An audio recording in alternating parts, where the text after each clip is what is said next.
Me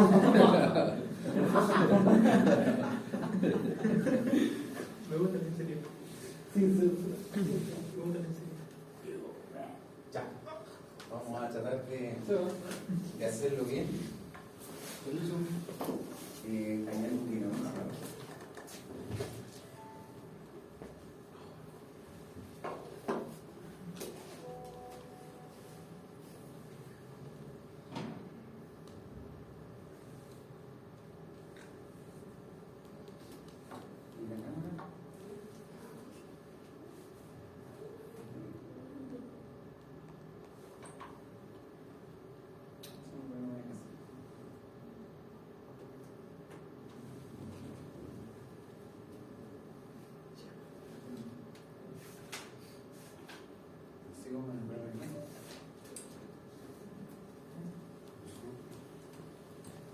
Súper.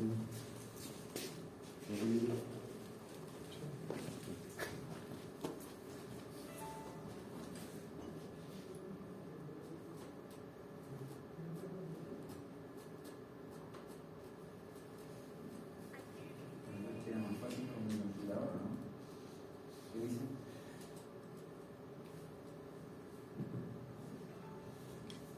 Ya, estábamos viendo el tema de la tasa de interés. Estábamos moviendo dinero, hicimos un par de ejercicios, tomarlos como referencia para evaluación. Estábamos empezando a ver flujo de caja. Quedamos como al inicio del flujo de caja. Sí, y estábamos empezando a ver vamos a seguir practicando con más ejercicios relacionados a lo que estamos viendo, así que todo el rato vamos a estar trabajando con una especie de concepto de tasa de interés.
Ya, estamos viendo el concepto de flujo de caja y el concepto de flujo de caja representa flujos de dinero. ¿Ya? Lo que pasa es que son flujos de dinero a lo largo del tiempo. Yo les adelanté que los flujos de caja generan un flujo de caja en el periodo T es igual al ingreso del periodo T menos la salida del periodo T. ¿Ya? A grandes rasgos. En la segunda parte del curso van a aprender a construir los flujos de caja. Nosotros por ahora vamos a asumir que el flujo de caja es algo conocido, algo que ya calculamos y vamos a hacer cosas con ese flujo de caja. Específicamente lo que vamos a hacer con el flujo de caja es mover ese flujo en distintos periodos de tiempo. ¿Ya? Y una vez que dominemos eso, nos vamos a ir a definir las métricas con las cuales nosotros definimos qué tan bueno o malo puede ser un flujo de caja. En el contexto de que si tenemos una idea de proyecto, nosotros la vamos a ver materializada a través de los flujos de caja. ¿Sí? Ya sea que tenemos un proyecto donde queremos colocar una granja de huevos, plantar papas, yo voy a poder definir que el año 1 voy a tener un flujo de caja de cierto valor. el año 2 tanto, el año 3 tanto y así sucesivamente. Entonces nosotros vamos a tener un vector de flujos de caja. En particular hay un flujo de caja que es característico y digamos que es el puntapié inicial de una inversión, de una alternativa de proyecto. Y es el flujo de caja en el periodo cero, que generalmente nosotros decimos, bueno, yo tengo que invertir, sacar dinero de alguna parte, invertirlo para generar un negocio que a futuro me va a generar flujos. ¿Ya? Esos flujos nosotros los vamos a evaluar y vamos a definir métricas. Con esas métricas nosotros le vamos a estar poniendo nota al conjunto de flujos de caja, y por lo tanto esa métrica va a definir los flujos de caja con una cifra. Y nosotros podemos comparar distintas alternativas de proyecto basados en esas métricas. Vamos a trabajar con varias métricas. Y se la puede escribir en la pizarra.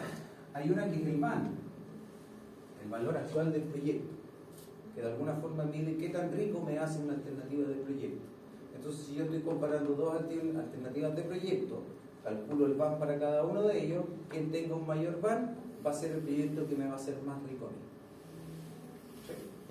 Hay otra que es la tasa interna de retorno, que es como una especie de rentabilidad del proyecto, la cual me va a medir en términos porcentuales qué alternativa es más rentable porcentualmente. ¿Sí?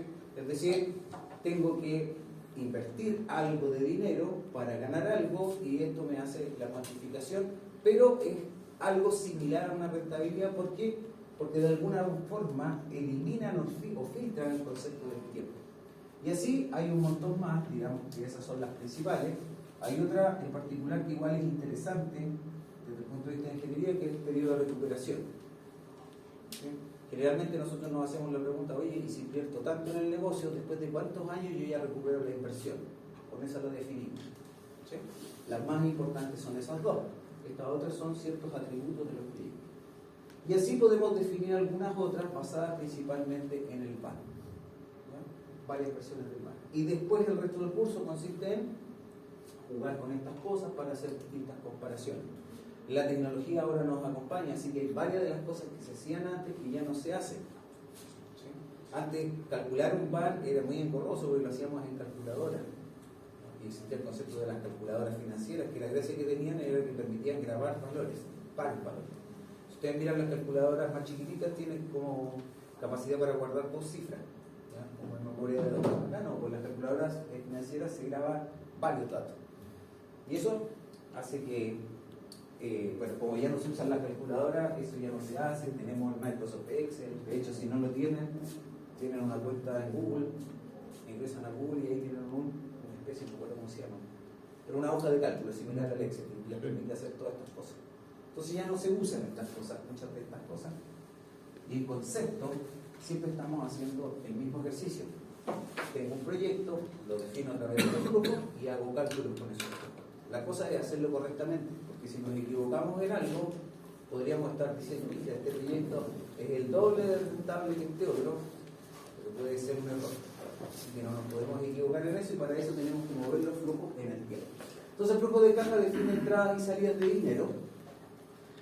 Pueden ser estimaciones o valores observados. Generalmente son estimaciones cuando yo hablo del mercado, cuando yo digo, mira, yo creo que voy a vender más o menos tanto. Esas son estimaciones. Pueden ser buenas estimaciones, malas estimaciones. Lo que sabemos en ingeniería es que si yo invierto más recursos en mejorar la estimación lo puedo hacer hasta cierto punto. Así que yo puedo plantear un proyecto que se llama un proyecto de prefactibilidad, donde el estudio de mercado no está bien acabado, pero sí me permite avanzar en el estudio. Donde nosotros sí tenemos precisión es en la parte de los costos. Por ejemplo, si queremos colocar una panadería, nosotros tenemos que ser súper capaces de estimar bien los costos. ¿Sí? ¿Cuál sería el consumo eléctrico? ¿Cuál sería el consumo de gas? Para una determinada cantidad de kilogramos de pan que yo quiera fabricar, ¿cuáles van a ser los costos de los insumos? ¿Sí? Los insumos serían, para fabricar pan, harina, levadura, agua, manteca, muy importante, la energía, la HH. ¿Sí? Y esos serían los costos asociados al proceso de producción. ¿Sí? Hay otros costos. El lugar, igual, ¿no? Arrendar el lugar, pero no lo tendríamos asociado a la cantidad de kilogramos de pan, ¿cierto? Entonces hay un montón de costos y yo con eso me empiezo a construir el flujo de caja. Por eso la segunda parte del curso, pónganle mucha más atención que la primera, porque si hay algo que se les puede olvidar es cómo se calculaba el pan. ¿Ya? Practiqué con él, lo usé, se me olvidó, después de 2 años, pero lo puedo aprender de nuevo. Pero ¿dónde está el arte para que todo salga bien? En cómo se calculan y cómo se obtienen estos flujos de caja. ¿Ya? Y hay que aprender algunas cositas, ¿ya? Por ejemplo, cómo se maneja el impuesto, cómo se pagan las deudas. Si es que nosotros hacemos una inversión basada en deudas, pedimos un préstamo, cómo yo voy a materializar los pagos que voy haciendo a lo largo del tiempo. ¿Ya? Porque no es llegar y colocar un valor de decir, estoy pagando tanto, lo resto. No, hay que restarlo en distintas partes, porque parte de lo que pagamos de un crédito está afecto a impuestos y otra parte no. ¿Sí? Ya. Entonces, lo clave es que los flujos de caja ocurren en un periodo específico de tiempo y nosotros queremos mover ese dinero para de tal manera sumarlo. ¿Se acuerdan que yo les decía que no era lo mismo sumar dinero de un año con el dinero del otro? Porque el dinero del otro año va a haber más, ¿o no? Tiene otro valor. El dinero más valioso es el dinero que está más cercano al ahora. ¿Sí? O sea, Ahora, depende del tomador de decisiones cómo se valoran estos flujos. Puede ser que una persona valore menos, otra valore más, pero la verdad es que el dinero actual se valora más. ¿Sí? Lo mismo con el concepto de interés o la deuda, es lo mismo. Profesor, con respecto al flujo, ¿cuánto tiempo? Porque puede ser un mes, por ejemplo, normal, podría ser un mes, en base al proceso que si yo volvimos al tema de los impuestos, es mensual. Mensual, lo podemos hacer Pero puede anual, ser, por ejemplo, anual o a 6 meses. lo que tú quieras. Más detalle mejor. El detalle ahora no nos molesta. ¿Sí? No nos molesta desde el punto de vista de calcular. Ya, y cuando tenía por ejemplo, si tenía que pagar un impuesto de la renta a fines del próximo año, la contabilidad o el flujo de caja ese que va... Nosotros generalmente evaluamos proyectos en base anual. Claro, se hace anual ese último En base cálculo. anual. Si lo descomponemos en base mensual es lo mismo, solamente que tenemos que tener las precauciones. ¿Ya? El flujo, el pago de impuestos se paga en un momento del tiempo que sería al final del año del mes 12. Claro. O del año del mes que periodo- nos toque. Si estamos avanzados en el año, lo hacemos después. Pero si en el año tanto yo tengo que hacer un pago, una salida, yo la calculo, acumulada en base ahí, y la coloco en el momento preciso. ¿Ya? Veamos cómo lo vemos esto desde el punto de vista gráfico. Salidas de dinero, solo para tener una lista de cosas que van a ver después. Salidas de dinero, el costo de adquisición de activos. Un activo es lo que ustedes compran en un equipamiento, y al ser un activo ustedes están transformando dinero en algo físico.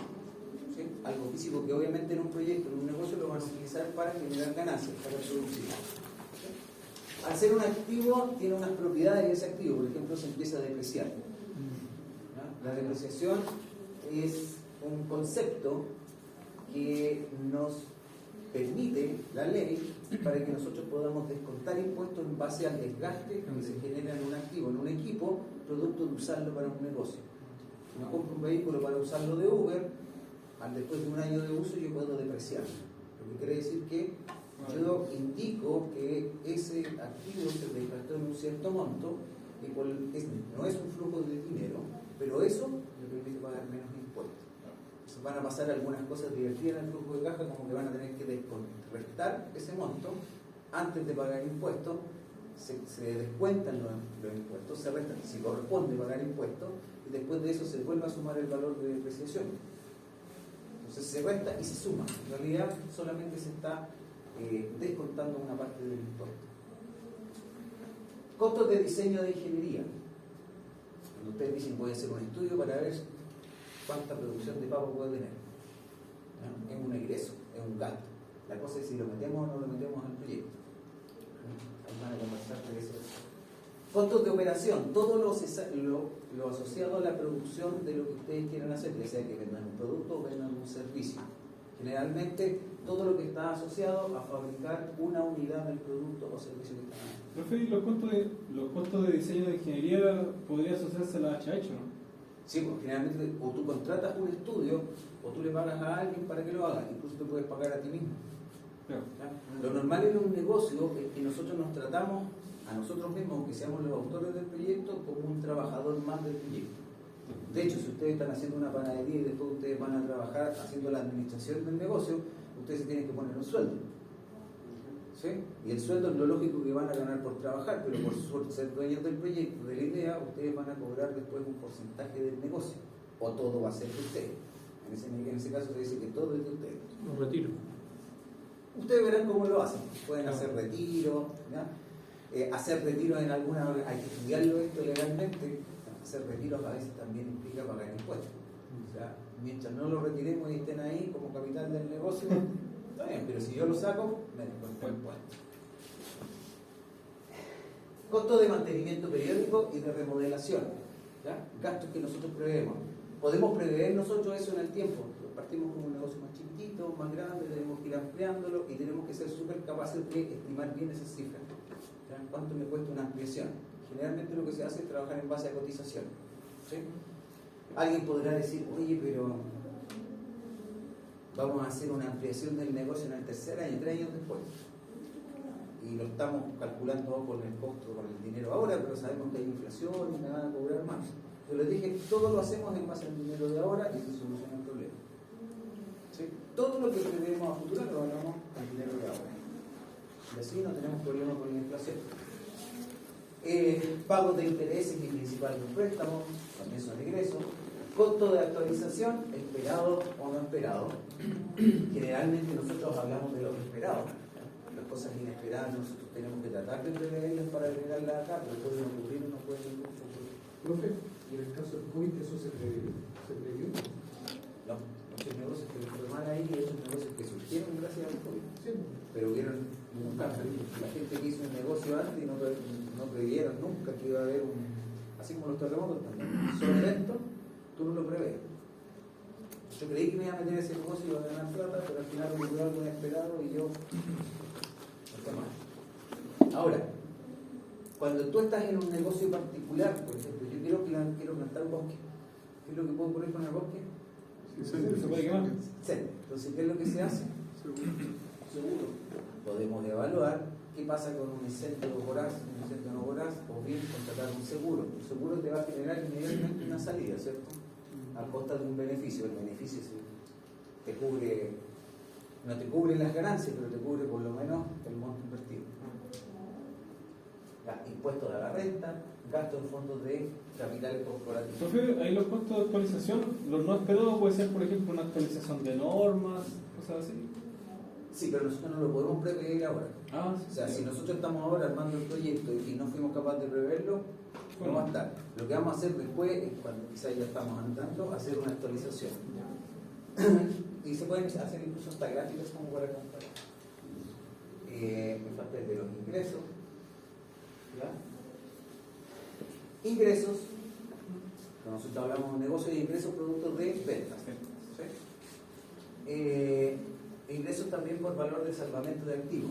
Compré un vehículo, un camión, lo usé 5 años y después de eso lo pongo en venta, recupero parte del capital invertido. Reducciones en los costos de operación. Ese es un concepto ya más avanzado. Con Carlos Torres lo van a estudiar y ahí hay un criterio que se utiliza, y en ingeniería se utiliza mucho, que es el CAE. ¿Sabes lo que es el CAE? Sí. ¿Cuál es el CAE? No, acá significa costo anual equivalente. ¿Sí? Comparan todas alternativas de producción. Por ejemplo, ustedes dicen, ya mira, nosotros vamos a estar operando y vamos a estar comprando azúcar en envases de 5 kilos. ¿Sí? Y tenemos la máquina configurada para eso. Y toda la logística y el movimiento de la máquina. Pero después ustedes dicen, vamos a hacer una modificación y ahora vamos a comprar sacos de 1500 kilos de azúcar. ¿Ya? Hacemos las actualizaciones y nos damos cuenta que el costo operacional es más bajo a costa de invertir quizás en una luz. Ahí lo que hacemos es evaluar la reducción en los costos. ¿Por qué? Porque la venta va a ser la misma. Solamente estamos interviniendo en la parte productiva, entonces ahí solamente evaluamos eso y lo que se hace es considerar que la reducción en el costo es un ingreso. Entonces evaluamos la diferencia. Con Carlos van a trabajar en eso. Recepción del principal de un préstamo. Prestamos plata, nos devolvieron y ahí nosotros lo materializamos como un ingreso. En instituciones financieras que prestan plata, eso sirve. Para la mayoría de los créditos que vamos a ejecutar quizás no. Ahorro en impuestos sobre la renta. Nos ahorramos algo en la renta, así que ese es considerado como ingreso.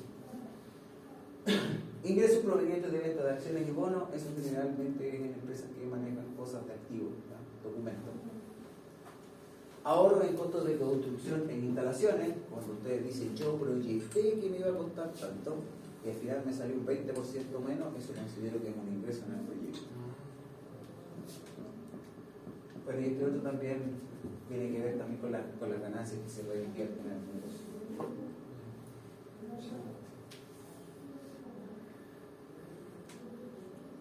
Ya, convención. El final de un periodo es el inicio del otro. El final del año 0 es el comienzo del año 1, el final del año 1 es el comienzo del año 2. ¿Ya? Nosotros capitalizamos al final del año. Al final del año sumamos todos los ingresos y todas las salidas. Si varios ingresos y desembolsos se llevan a cabo dentro del periodo determinado, bueno, se considera que ocurre al final del periodo. Si estamos hablando de meses, consideramos que lo estamos haciendo en el último año. No nos castiga mucho hacer eso. Recuerden que la inflación, las tasas de inflación como que se materializan a final de año. Así que no es un gran problema. Los impuestos también se calculan de la misma manera, así que no nos va a afectar esa convención. ¿Cómo se ve un mapa de flujo de caja? Un diagrama de esa forma. En el caso de un préstamo, fíjense que el préstamo yo lo visualizo como un ingreso de dinero, ¿cierto? Si yo pido dinero, me van a prestar un saco de dinero. Hacia arriba, las flechas que van hacia arriba son ingresos y las flechas que van hacia abajo son pagos. Si nos equivocamos en el sentido y colocamos estas hacia arriba y las otras hacia abajo, no hay gran problema, solamente tenemos que tener cuidado que en un lado van los ingresos y en el otro lado van los gastos o costos. Ingresos, salidas. Fíjense ahí, ¿qué es lo que estamos describiendo? Estamos sumando dinero en el periodo 0 y estamos pagando. Si este crédito se paga en 4 años, este monto se paga en 4 pagos iguales, que tienen la misma longitud, podríamos decir que en 4 años pagamos el préstamo. ¿Cómo hacemos eso? Tenemos una ecuacióncita, ¿no? ¿Cómo era?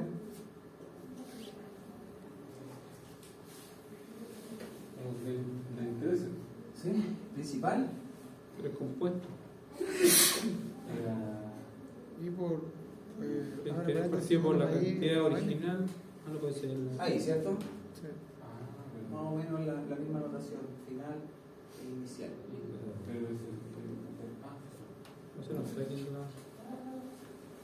Bueno, N sería 4, el principal. Pero ahí no estarían los ingresos, profesor. ¿Cómo? Ahí no estarían los ingresos. O sea, el ingreso que está el préstamo inicial, pero los otros ingresos que se supone que debían generarse. No, este no es un proyecto. Entonces, solamente para explicar cómo se ve el tema del préstamo. Ya. Para nosotros ahora, bueno, rara vez yo uso estas cuestiones, pero visualizamos un flujo de caja de una manera mucho más simple a través de un listado de valores. Y ese listado de valores tiene signos. Positivo cuando es entrada, negativo cuando es salida.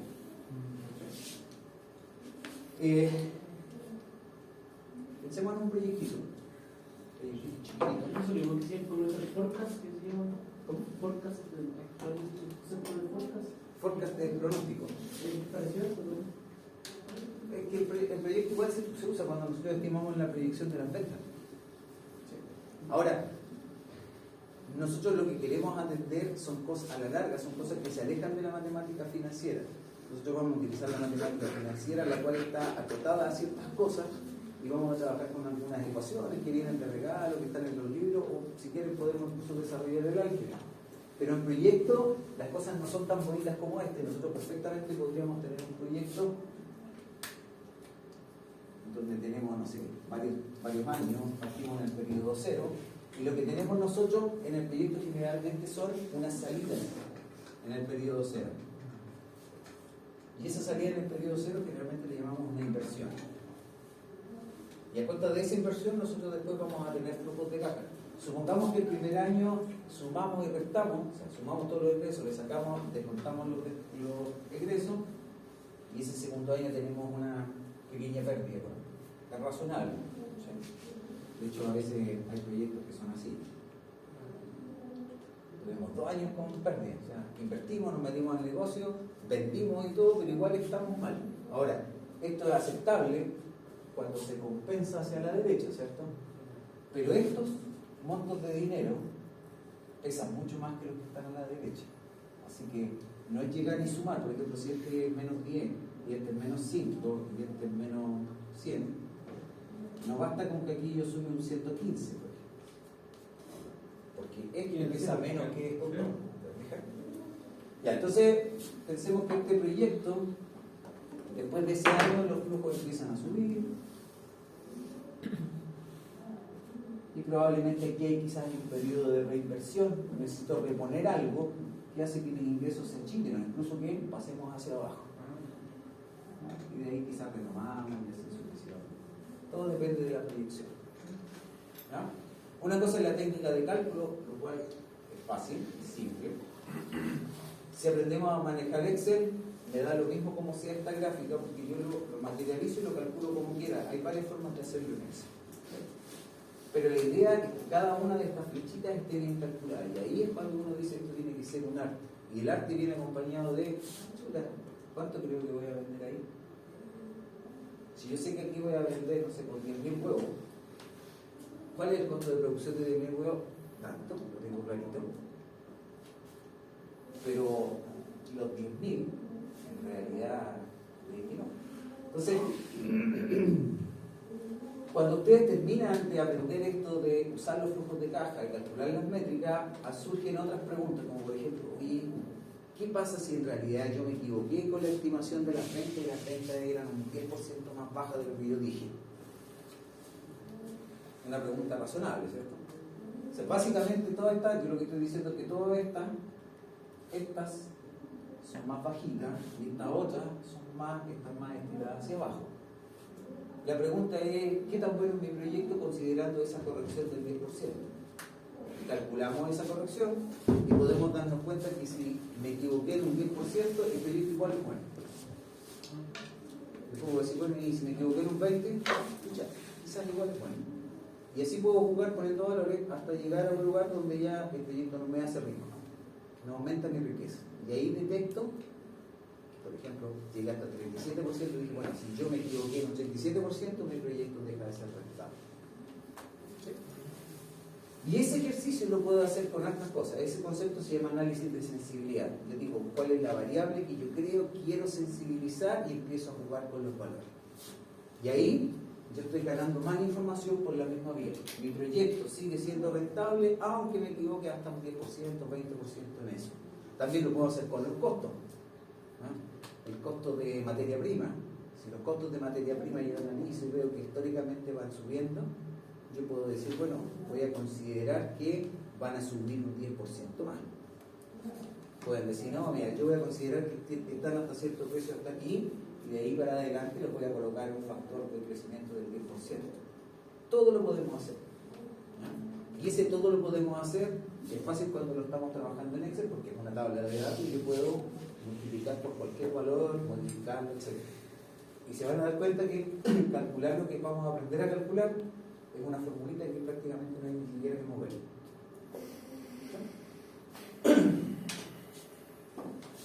Ya, ese es el concepto de flujo de caja.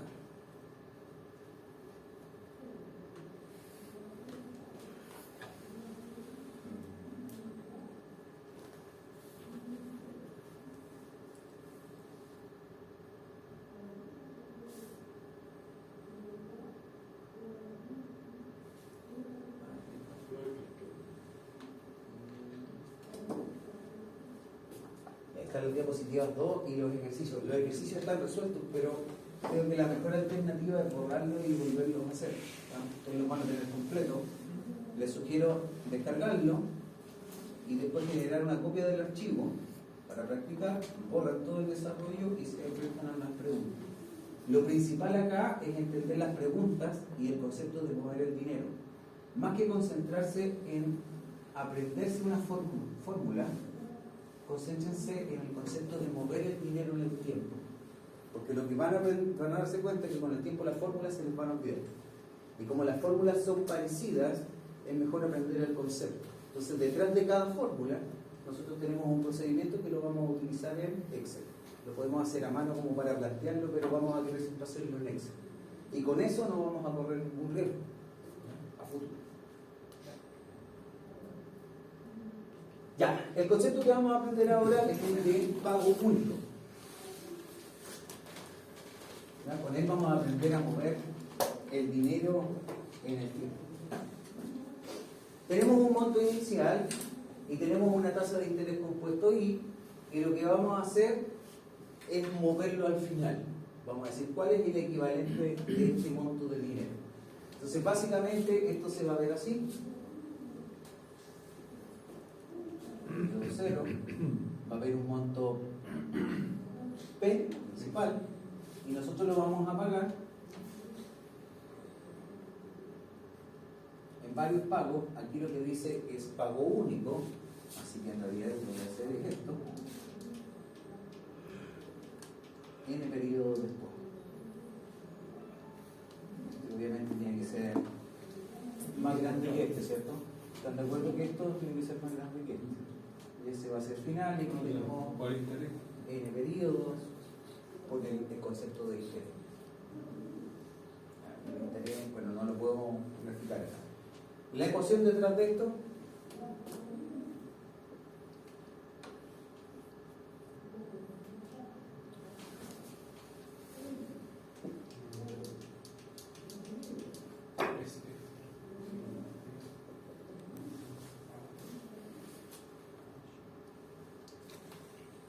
¿ya? Y vamos a jugar con eso. Entonces, ¿qué es lo que nos dice la primera pregunta?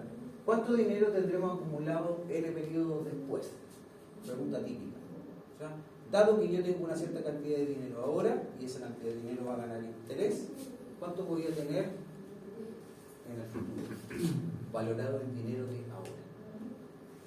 ¿Cuánto dinero debemos invertir ahora para alcanzar un monto final en el periodo después? ¿Sí? Entonces yo puedo poner la incógnita acá o la incógnita acá. Si la incógnita es esta, la ecuación está lista, pero si tengo que despejar esa, ¿cómo me quedaría? Sería 6 igual a F partido K.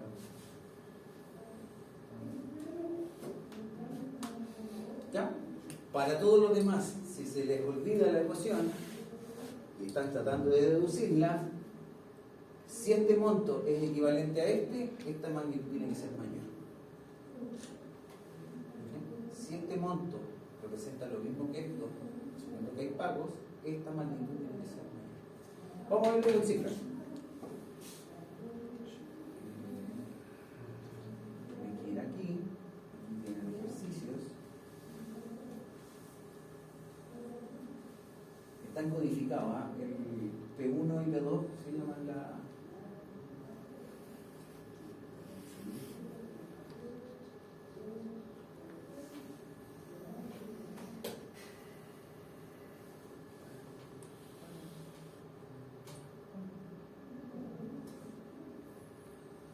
Ejemplo P1.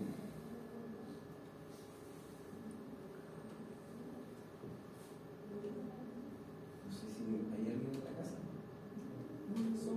Wilson, no. Ahí dice Wilson. Ese que no se ve la pista.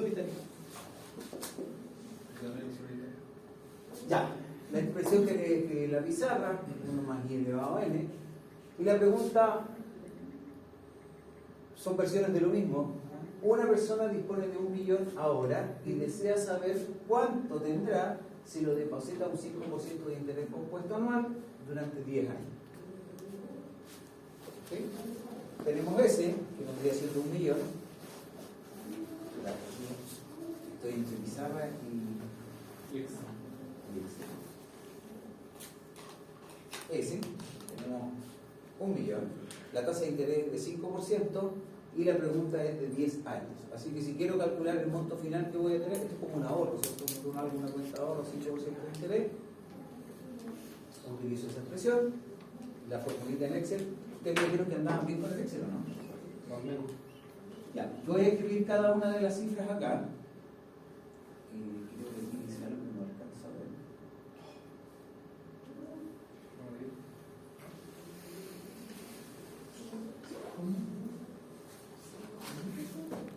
Ya, principal, interés, cantidad de periodo. Y la fórmula que vamos a utilizar es lo siguiente. El monto principal multiplicado por 1 más I, le escribí como 5%. 5% es lo mismo que escribir 0,05. Se me va a quedar dentro del paréntesis 1,05 y todo eso dentro del paréntesis elevado a 10 periodos. Voy a borrar el 10, bueno, ustedes no lo tienen, no van a descargar así, pero pueden borrar el 10 y colocarlo ahí. Enter. Y les da 1.628.890.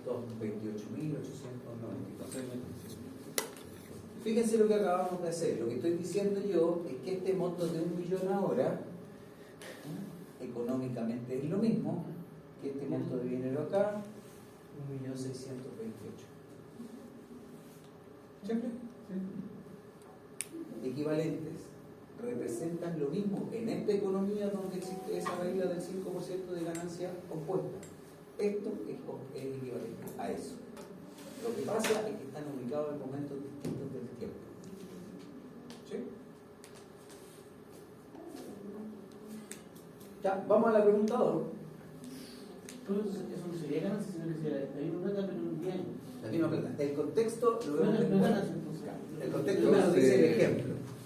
O sea, tú estás ganando 5% de interés anual porque en esta economía, en este ejercicio, en esta economía, eso es lo que gana el dinero periodo a periodo.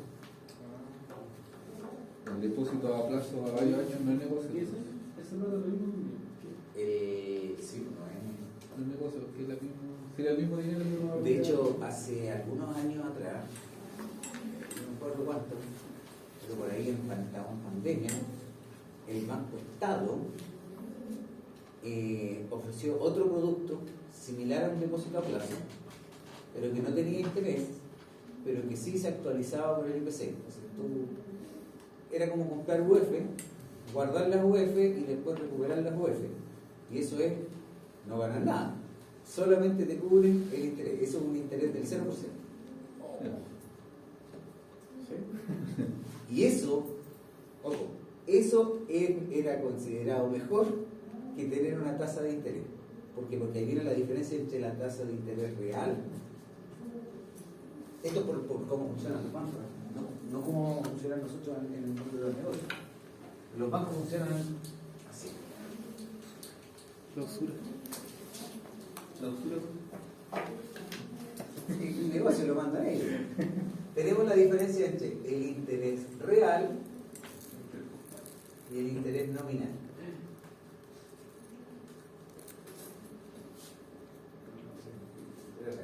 El interés real es cuando ustedes tienen el interés y están descontando el IPC, la inflación. Entonces tú por un lado estás ganando interés en tu depósito a plazo, pero por el otro lado la inflación te lo está consumiendo. Y si la inflación es mayor que el interés, al final terminaste con menos plata. Entonces por eso ellos inventaron esto de, en lugar de decir tasa de interés cero, tasa de interés real cero. Eso quiere decir que la misma plata de ahora es la misma plata que la tenés.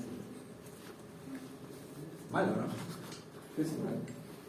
Ya. Pero esa es una realidad donde los fondos mutuos, la AFP funcionan así. La AFP tienen un saco de plata y ahí ellos dicen ya, todos estos son los que quieren invertir en fondo A. O sea, van a llevar su dinero a fondo A.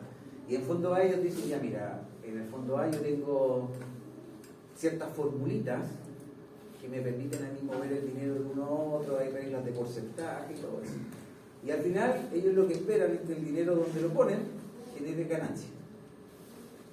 Y lo que ocurre es que generan pérdida. Entonces, cuando te hablan de los fondos mutuos, las carteras de la AFP, ellos tienen mucho cómo diversificarse.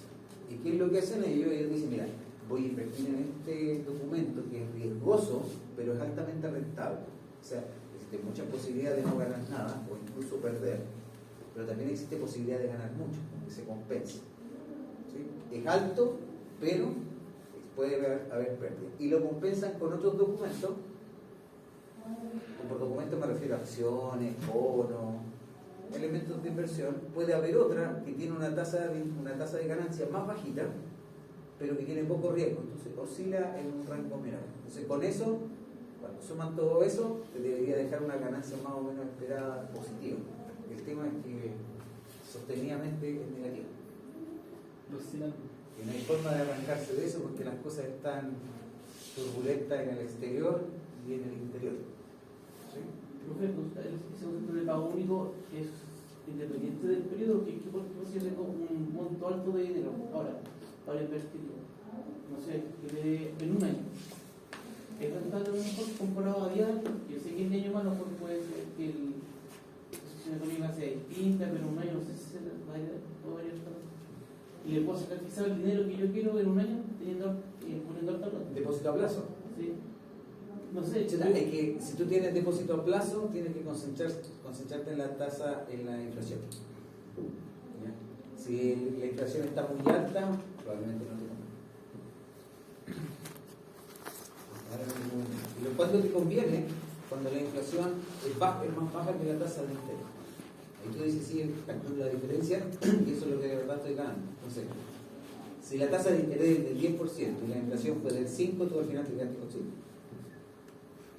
Y si la tasa de inflación es del 20% y la tasa de interés es del 5%, perdiste.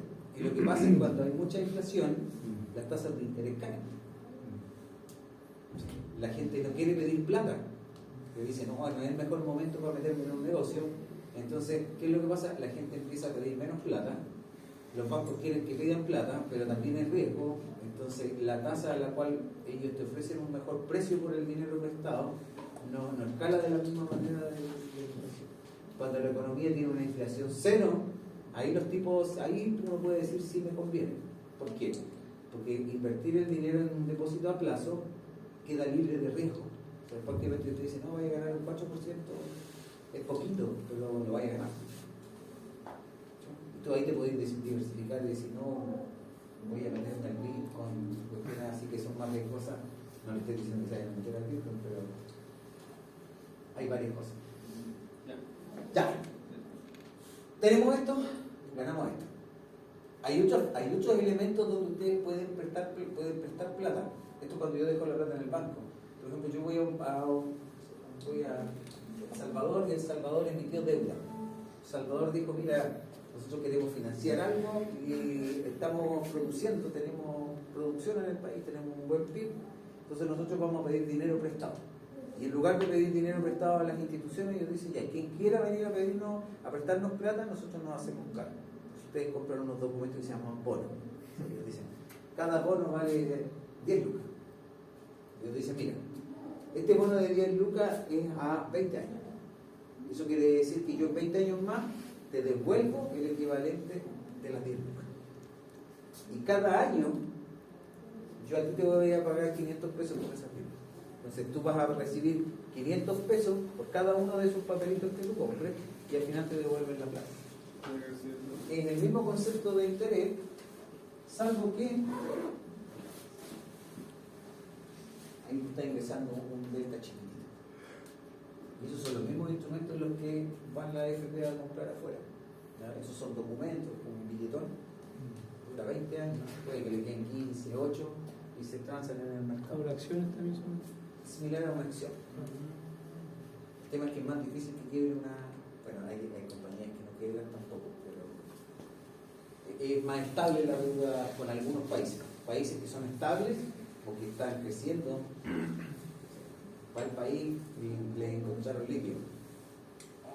Ahí los gallos dicen, chico, si vamos ahí, lo más probable es que este país termine pagando su deuda bien. Así que van y compran porque son de bajo riesgo.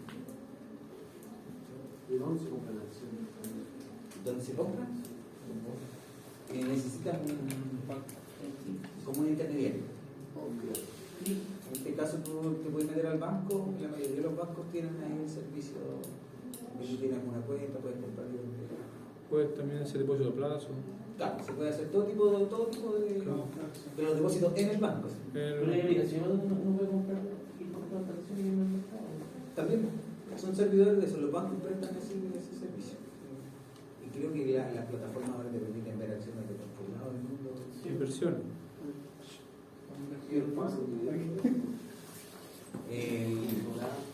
Por tú utilizarlo, generalmente te cobran, pero si tú eres cliente y tenías tus productos, te dejan usarlo.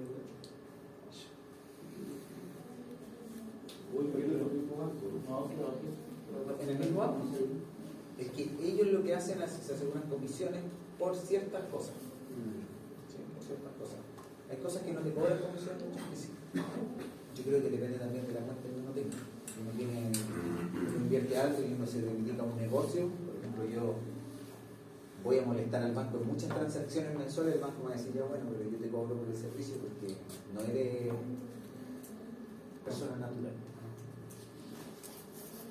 Pueden comprar dólares, comprar monedas de otros países. Por ahí un amigo compró una moneda de no sé qué país, estaban subiendo y al día después ahí lo quiso. Hay que ver las noticias porque la moneda igual que un documento, vale más o vale menos si es que se está usando. ¿Sí? Por ejemplo, si dicen que mañana hay un golpe de Estado en tal país, esa moneda va a valer menos. Y si hay rumores, la gente va a empezar a soltar esa moneda y en algún momento hay gente que no la va a comprar y va a empezar a sobrar. Y ahí baja el precio. Acá en Chile, ¿cómo se maneja eso? Cuando el presidente sale a hablar, dependiendo de lo que diga, tú puedes estimar claro. lo que va a pasar. De hecho, el precio del dólar es sensible a lo que se dice. Todo sencillo. Cuando dicen nueva reforma tributaria, terremoto económico. Cuando dicen, por ejemplo, cosas como, mira, en 2 años, porque sí, en 2 años más vamos a discutir de nuevo este tema, ahí las cosas se calman. Esto son amenazas. Eso es como manipular la economía. Lo mismo pasa que en la las elecciones presidenciales cuando hacen encuestas. Cuando hacen una encuesta, bueno, hay encuestas y encuestas. Dependiendo del país y de la seriedad de la encuesta, se toma esa información y algo pasa. Cuando sale esta cuestión del litio, te dicen, no, el litio va a ser chileno, ahí cae la cosa. ¿Qué pasó a las acciones de la empresa? O acciones de empresas por ejemplo, las grandes constructoras del norte. Cuando dicen que esto del litio va a ser como no se va a explotar todavía y toda la cuestión, las grandes constructoras del norte bajaron su precio. ¿Por qué? Porque van a tener menos ingresos. Es lógico. No es que estén mal, pero refleja eso de alguna forma la especulación. Mucha especulación. El precio de la papa. Por ejemplo. Eso es, y ahí la especulación es algo natural. ¿No? A final de año, fíjense cómo funciona. A final de año, todos los finales de año nosotros vivimos un proceso donde se reajusta el sueldo, ¿cierto? Salen incluso en las noticias, los de las mineras negocian su reajuste de sueldo, los profesores, todos negocian su reajuste de sueldo. Y hay muchas instituciones que casan negocios como al año. Cierran negocios al año. Por ejemplo, tú vas a arrendar una casa y el arriendo es anual. Y haces un contrato anual. O vas a meter a un niño a un colegio, a una universidad y te hacen un contrato anual de pago anual. Y al final de año dicen, mira, dado que todos están actualizando, claro, nosotros vamos a tener que subir la tarifa en un 10%, que es la tasa de todo. ¿Por qué? Porque nosotros... Pero ahí también hay empresas que suben y no le suben el sueldo a sus trabajadores como al monto del IPC. Y ahí es donde se generan distorsiones y todo ese tipo de cosas. Por eso la cuestión es la especulación hasta cierto tiempo, porque después se transforma en una realidad. Y la inflación es una cuestión de la que la inflación a la larga hace que ustedes tengan menos dinero, o que tengan el mismo monto de dinero pero puedan comprar menos cosas, que a la larga es tener menos plata. Porque ahí el IPC es como que uno siguiera ganando lo del año pasado, después de la inflación, ¿no? Están relacionados. Sí, claro. El IPC es una métrica que se calcula como el valor de algo. Por ejemplo, un carrito de supermercado que lleva todos los productos que están Esto se construye una ley, son productos que se echan. Pero la canasta básica. La canasta básica se define cómo se calcula el precio referencial, que es un precio promedio en ciertos puntos de venta, etcétera, etcétera. Y ese canasto vale un mes tanto, en enero tanto. Y en diciembre termina costando ese mismo canasto con los mismos productos otro valor. Se calcula la diferencia y ahí se ve el IPC, cuánto aumenta y cuánto baja, y ese es el reflejo de la inflación. Y mientras más inflación, más inestabilidad. No quiere decir que la inflación sea algo malo. Lo que es malo es que tú no la puedas controlar. Pero los países controlan la inflación. O que no te la paguen. Pero ¿cómo se puede controlar, profe, si por ejemplo el petróleo? Hay algo que pasa, no sé, la guerra en el Golfo, que pasó una vez, hace harto rato, y el petróleo se disparó, o Irak, Claro, no sé. esos son eventos externos.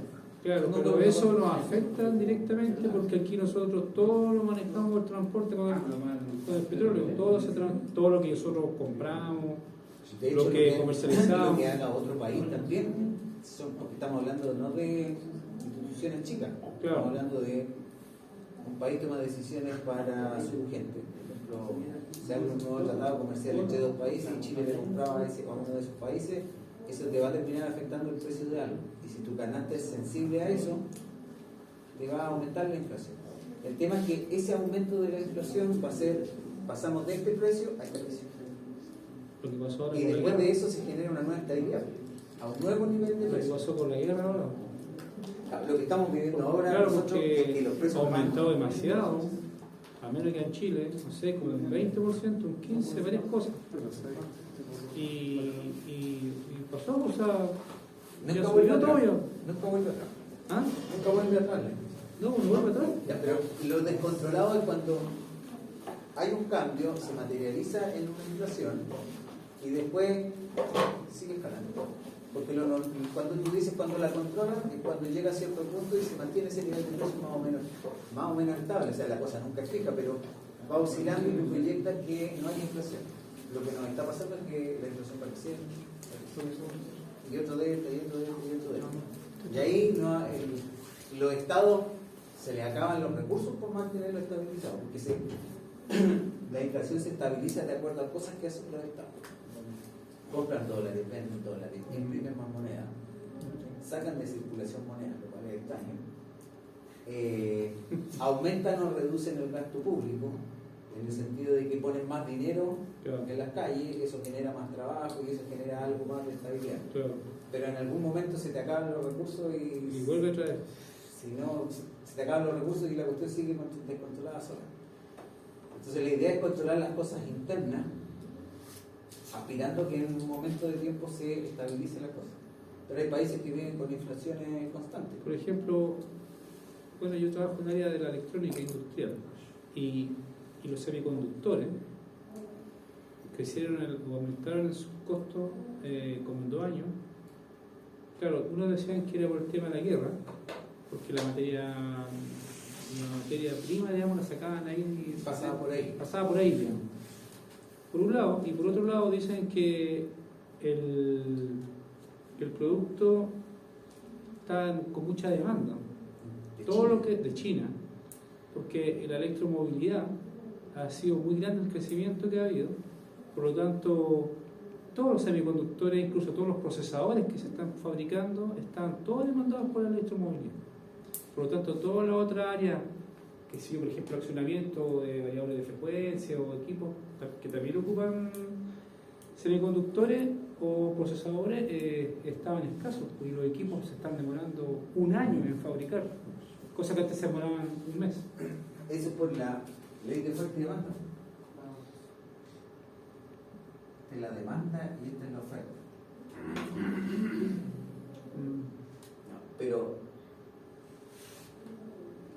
siempre están ocurriendo las dos cosas. Hay más oferta y hay más demanda. Pero probablemente entró un país o entraron a hacerse más tecnología o masivamente hicieron un cambio tecnológico que hizo que la demanda por esa materia prima creciera. Entonces, si este es el precio y esta es la cantidad demandada, pasaste de este punto a este punto. Entonces, la demanda, la cantidad transada en el mercado creció. pero a costa de un incremento en el precio. Claro, también aumentó el precio. ¿No? Y la cosa que Y los plazos de entrega aumentaron. lo que estamos viendo nosotros ahora es esto. Pasamos a ese punto. De hecho, perdón, no pasamos a ese punto. Estamos a algo así.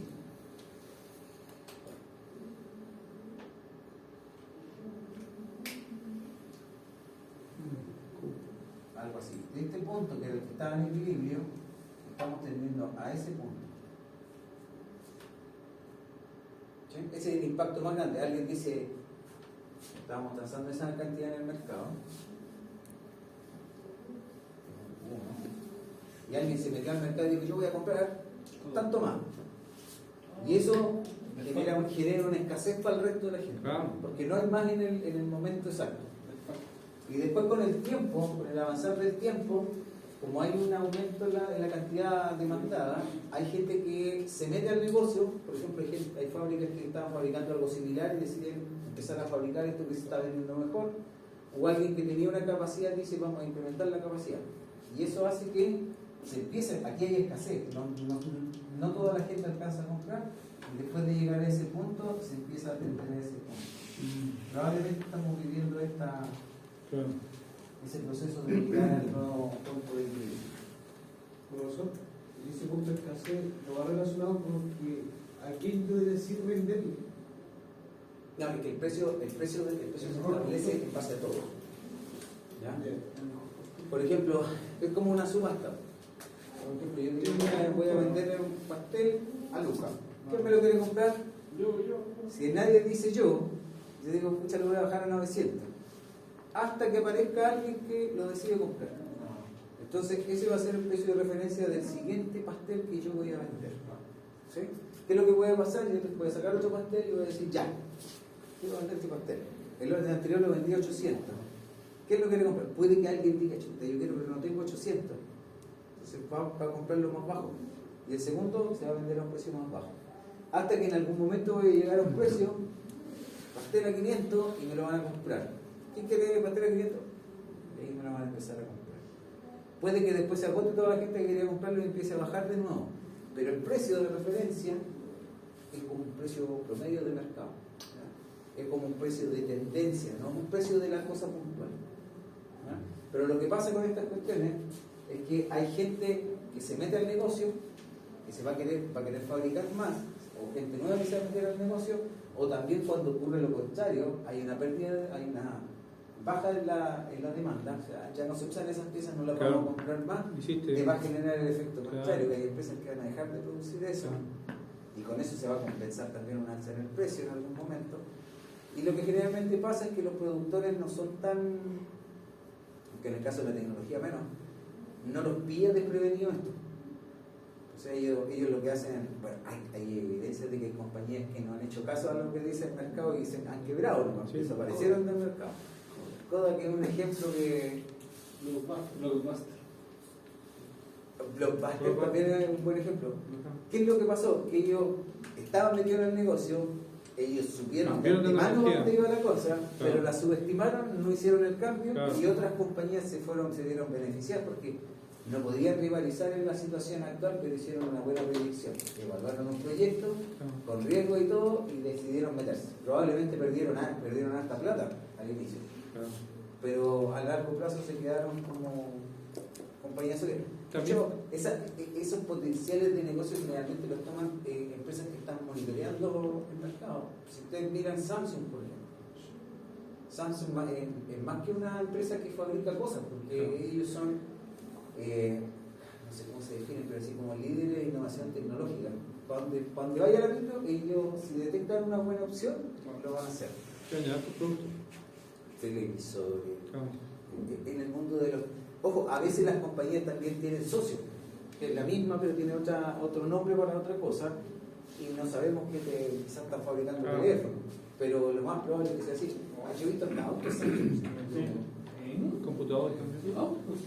lavadoras. Ahora, profesor, ese tema justo al que usted tocó, por ejemplo, con esa curva, puede ser que una persona o un negocio pueda quebrar o puede hacerse más rico, Claro. dependiendo de cómo se dé, porque El tema es que esto es microeconomía. En la microeconomía nosotros no podemos decir ese. Nosotros estudiamos el fenómeno.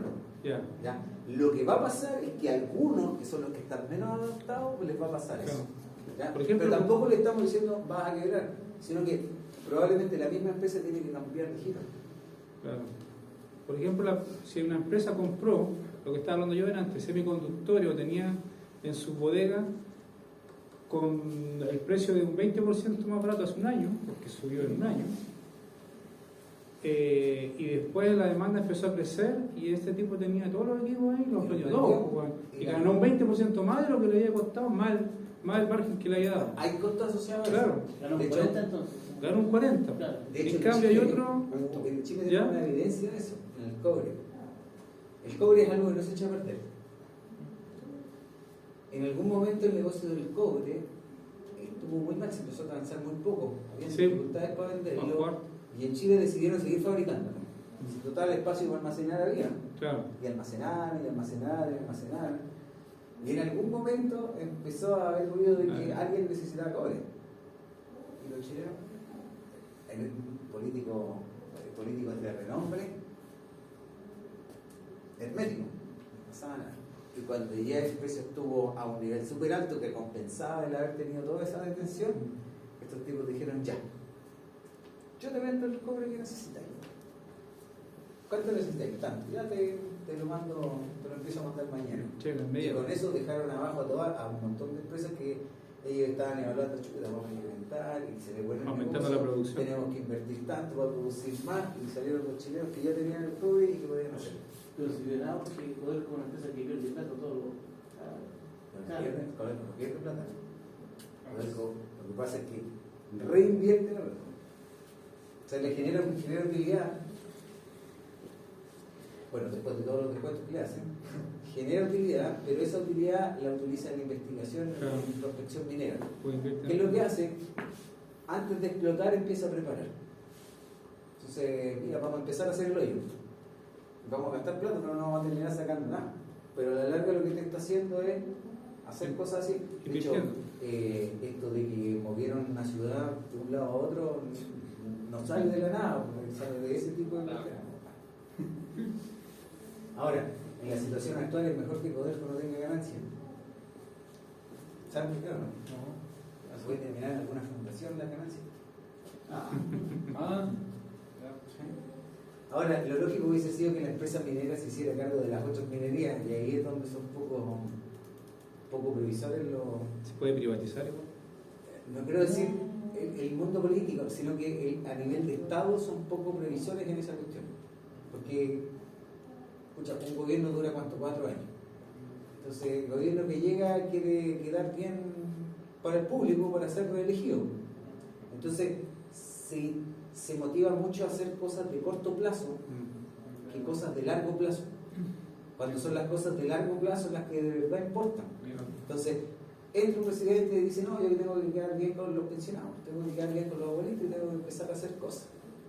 Entonces, la plata se la gasta igual, pero no se enfoca en las cosas de largo plazo. Nosotros hace años atrás teníamos que haber mandado cabros jóvenes que estaban estudiando minería a prepararse en los procesos de litio. O sea, prácticamente llegar a una empresa extranjera y decirle, oye, te pago por tener este cabro aquí trabajando contigo, para que aprenda. Eso es lo que hay que hacer. Nosotros tenemos una cantidad de recursos y somos artesanos todavía, imagínense. Tenemos costa, una tremenda costa. Y todavía nosotros no la observamos no como un negocio particular, sino que como un negocio de la nación. ¿No? Un negocio bien dice. Siempre el tema de la protección de la fauna, que en realidad no hay protección, sino que hay un cultivo, hay buenas prácticas. Siempre se toma cuando hay una protesta, hay una cuestión, pero siempre tiene el problema, y el problema sostenido en el tiempo. Y eso es porque, claro, no les conviene en el corto plazo empezar a hacer estas cosas en el largo plazo, y en el largo plazo no la hacen porque no se ven beneficios. No sé si han visto algunos presidentes que van a inaugurar una línea de metro que todavía no está construida, ¿sí? O cosas similares, un hospital que todavía no lo terminan, no tiene ni un paciente, le colocan a unos pacientes en una cama para grabarlo, porque eso es más relevante que pensar a largo plazo. Bien. Y ese es un defecto que nosotros nosotros lo visualizamos acá. Las empresas privadas utilizan esta técnica de la ingeniería económica porque ellos tienen una mejor concepción del proyecto a largo plazo. En el mundo público, no es que no se puedan usar, sí se pueden usar. Lo que pasa es que no existe una motivación práctica para usarlo. Imagínense los de Arauco, el proyecto MAPA. Esos tipos invirtieron una chica cantidad de plata. Recuperarles les va a costar harto años. Y hay que ser astuto, porque si tú decís, bueno, vamos a hablar del proyecto a 5 años, no te va a salir rentable con ningún lado. Pero ellos están mirando por la vía de a largo plazo. ¿Qué vamos a hacer a largo plazo con la celulosa? Obviamente estos tipos saben que la celulosa se va a seguir vendiendo. Porque si ellos no proyectaron esa situación de mercado, no harían esa tremenda inversión. ¿De cuándo sale de largo plazo? ¿De cuánto estamos hablando? No, mientras más grande la inversión, más largo plazo. Es que ahí también hay, Mientras más continuo es el negocio, a más largo plazo. pero ahí también la de la celulosa, igual hay que pensar que la pusieron al lado de la línea 1 y la línea 2 que ya lleva muchos años. La línea 1 es la primera línea que hubo aquí en Chile. Entonces, más que una inversión nueva es como una renovación, Actualización. una actualización. Pero Que ya la plata que se la dio la otra ya está red. Una Pero cantidad de ganancias tremenda. Claro. Entonces, es una tecnología que se cambió nomás, de una a otra. Pero el volumen es otro. Ah, claro que el sí. volumen antes del proyecto. Después del Pero el proyecto, volumen con lo tiene, pues sí, con todo lo que hicieron en la línea 1. No, eso se evalúa a muchos años. Por ejemplo, cuando yo digo, mira, vamos a construir una clínica en Concepción, tipo 30 años. Se lo evalúan. Y si es rentable a los 10 años, no pasa nada. Es como. Bueno, ahora, ¿qué es lo que pasa? Los tipos que van a construir una clínica utilizan sus propias constructoras. Entonces, para los tipos pensar en el largo plazo también tiene que ver con materializar primero para una de sus filiales, todo otro de sus negocios. Entonces, como una comunicación de cosas. Pero los negocios tienen que ser soterios, no sé cómo. ¿Hay alguien que dude de construir una clínica en alguna ciudad no sea buena? Hay un antecedente. Hay gente esperando por ser atendida. Sí, no puedo chino. Entonces, hay demanda. Ahora, hay que pagar la atención de salud. ¿Quién la paga? En la clínica. El cliente, pero el privado, ¿cierto? El que se atiende por FONASA puede atenderse en una clínica. Sí, cierto, pero las noticias me están diciendo que hay un problema con eso. ¿Cuál es el problema que nos están diciendo las noticias? Clínica Dávila, Que el Estado está el Estado pagando, le debe no sé cuánta plata. no le está pagando a las clínicas. Entonces, ¿cuál es el mensaje que te están dando? Pero ese mensaje lo dan todos los años. Si tú estás ahí pensando en hacer una clínica, ojo, no es que no la hagas, no pienses que tu negocio tiene que depender de los clientes de FONASA. ¿Sí? Porque si tú lo haces así, va a oscilar en un riesgo. Y en el peor de los casos, en una dificultad de pago, que es consumir tu servicio y no te pagan, que es distinto a que no te compren. ¿Sí? La señora Juanita fue, me compró el pan y me dijo que mañana me lo pagaba, pero no me lo pagó. Versus no me vino a comprar. Es distinto. Pero son de estos criterios que uno está utilizando ahora. Pero son también como en la pyme, por si acaso. Sí. Nosotros pagamos igual. Nosotros pagamos. Se utilizan los mismos. De hecho, en el sistema público hay otras cosas adicionales que podemos evaluar. Por ejemplo, esto de la responsabilidad social. ¿Ya? Que la responsabilidad social era un concepto que se aplicaba a los privados. Cuando un privado decía, ya, yo voy a ponerme aquí y voy a contaminar. O sea, yo produzco y voy a contaminar porque de hecho voy a contaminar, si no puedo no contaminar. O el espacio que era un área verde ahora no va a ser verde. Entonces, ¿qué es lo que le dicen ahí? Mira, entonces para evaluar tu proyecto hay que evaluar el impacto que genera, y eso se llama responsabilidad social cuando tú le colocas un monto de dinero asociado a ese fenómeno.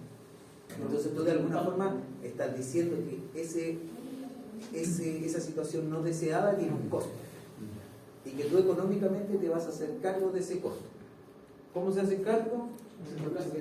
Por ejemplo, hacemos plaza, financiamos un colegio, con dinero transparente. Mira, nosotros asociamos que vamos a molestar en 10 millones al año, así que esos 10 millones al año nosotros se los vamos a donar al colegio tanto. O peor, a la municipalidad tanto. Entonces, si en el sistema privado se puede valorar esas cosas, en el sistema público obvio que sí. Pero el sistema público tiene esa característica de que no hay ingresos de dinero. Que no hay ingresos de dinero en muchas cosas no quiere decir que no lo pueda haber. Porque tú puedes perfectamente cobrar con algo o algo paga el servicio. Y a ti lo que te interesa es decir, bueno, ¿me conviene tener esta unidad o no? Entonces hay que inyectar los recursos. Cada vez que atiende un cliente se le inyectan los recursos. Es el mismo Estado que va poniendo el dinero ahí. O sea, tú te atiendes gratis, pero se va contabilizando. Y así tú tienes la unidad de negocio.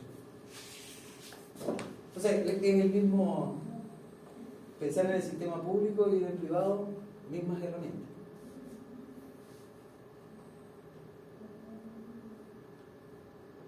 Ya, en este ejercicio, problema 2, ¿cuánto dinero debemos invertir para alcanzar un monto objetivo?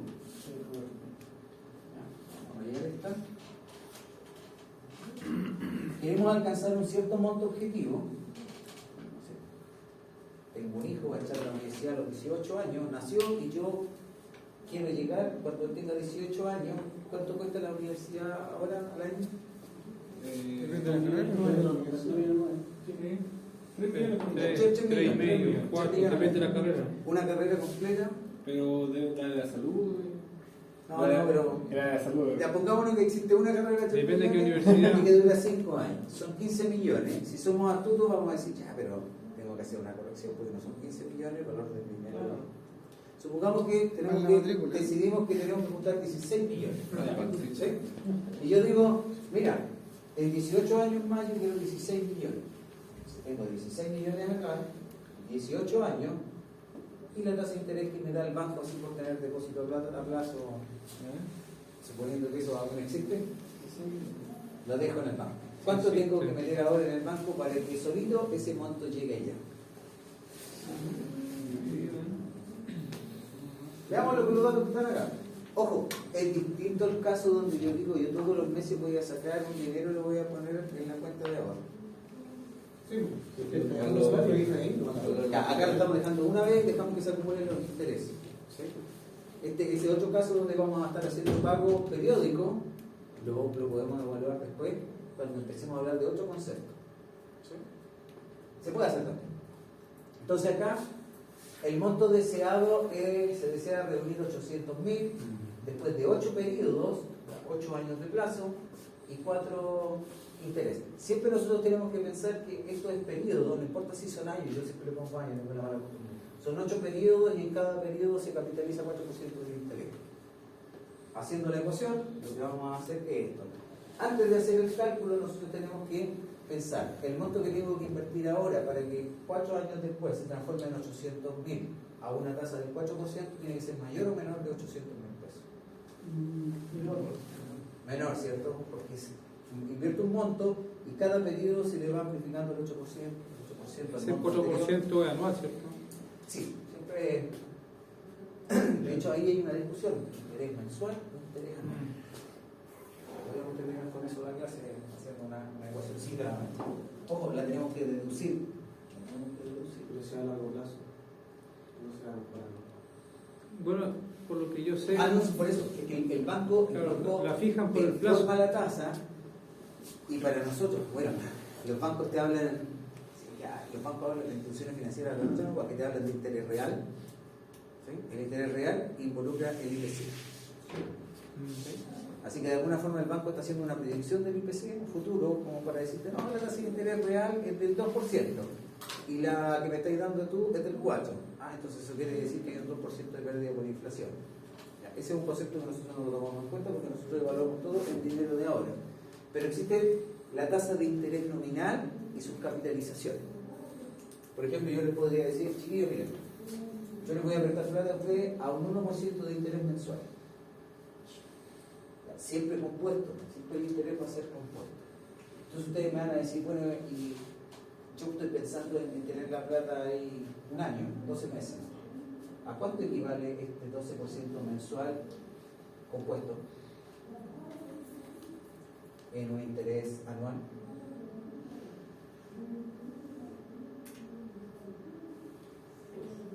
¿Cuánto equivale? La mayoría tiende a pensar que es 12. Y no es así. No, Ahora, el otro día. Porque ahí por lo menos sí, pero no recuerdo. Se va Ese sumando. es el error que no podemos Claro, cometer. el 1 más el. Se va sumando. Se va sumando. El 12% sería si estuviéramos hablando de interés simple. Sí, claro. ¿Sí? Ya. Entonces nosotros vamos a invertir un monto que va a ser X. Y ese X se va a transformar en 1,01 Claro. en X por 1,01 al primer periodo, ¿cierto? Volvemos a multiplicar por 1,01 este mismo monto para tener el dinero que vamos a tener el Claro. año 2, así que básicamente esto lo vamos a terminar elevando a 12. Y eso va a representar el monto final que vamos a tener después de un año de tener este dinero a 1% mensual. ¿Sí? ¿Puedo calcular la diferencia? ¿Cuál es? ¿La inicial y la final? ¿Esta con esta? ¿Sí? Ah, sí, bueno.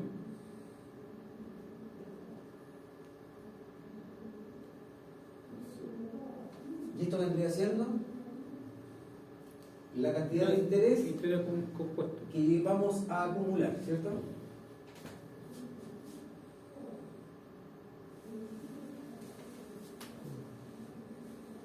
¿Está bien o no?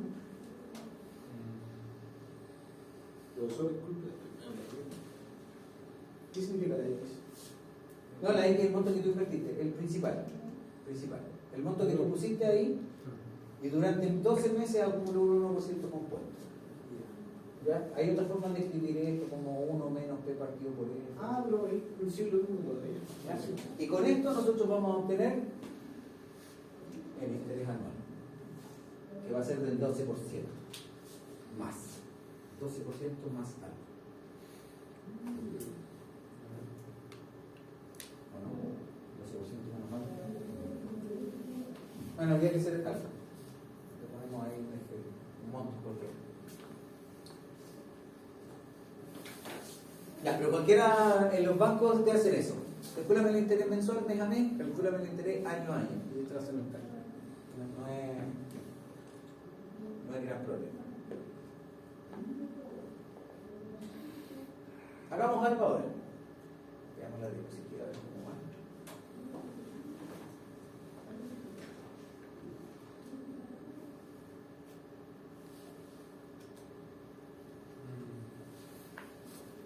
Ya, hemos respondido las dos preguntas 1. Acuérdense, yo se las voy marcando como P1 y P2 porque después ustedes para la prueba tienen que decir que tengo que saber responder P1 y tengo que saber responder P2. El problema es que entre P1 y P2 hay una diferencia que hay que entender bien cuál es la pregunta. ¿Sí? Y para entender bien la pregunta tenemos que entender bien los datos que nos están dando. ¿Qué cosa es qué? A pesar de que los enunciados son siempre claros, a veces sí se genera alguna pequeña discusión porque las preguntas son similares. Así que la concepción de verlo así igual ayuda.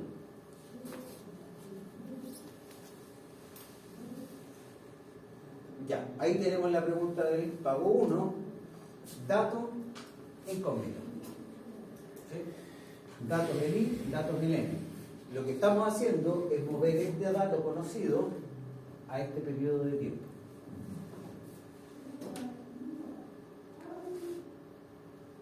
Pregunta 2. Ahora el incógnito está acá y yo deseo juntar este monto. Así que el equivalente lo obtengo a través de esa formulita.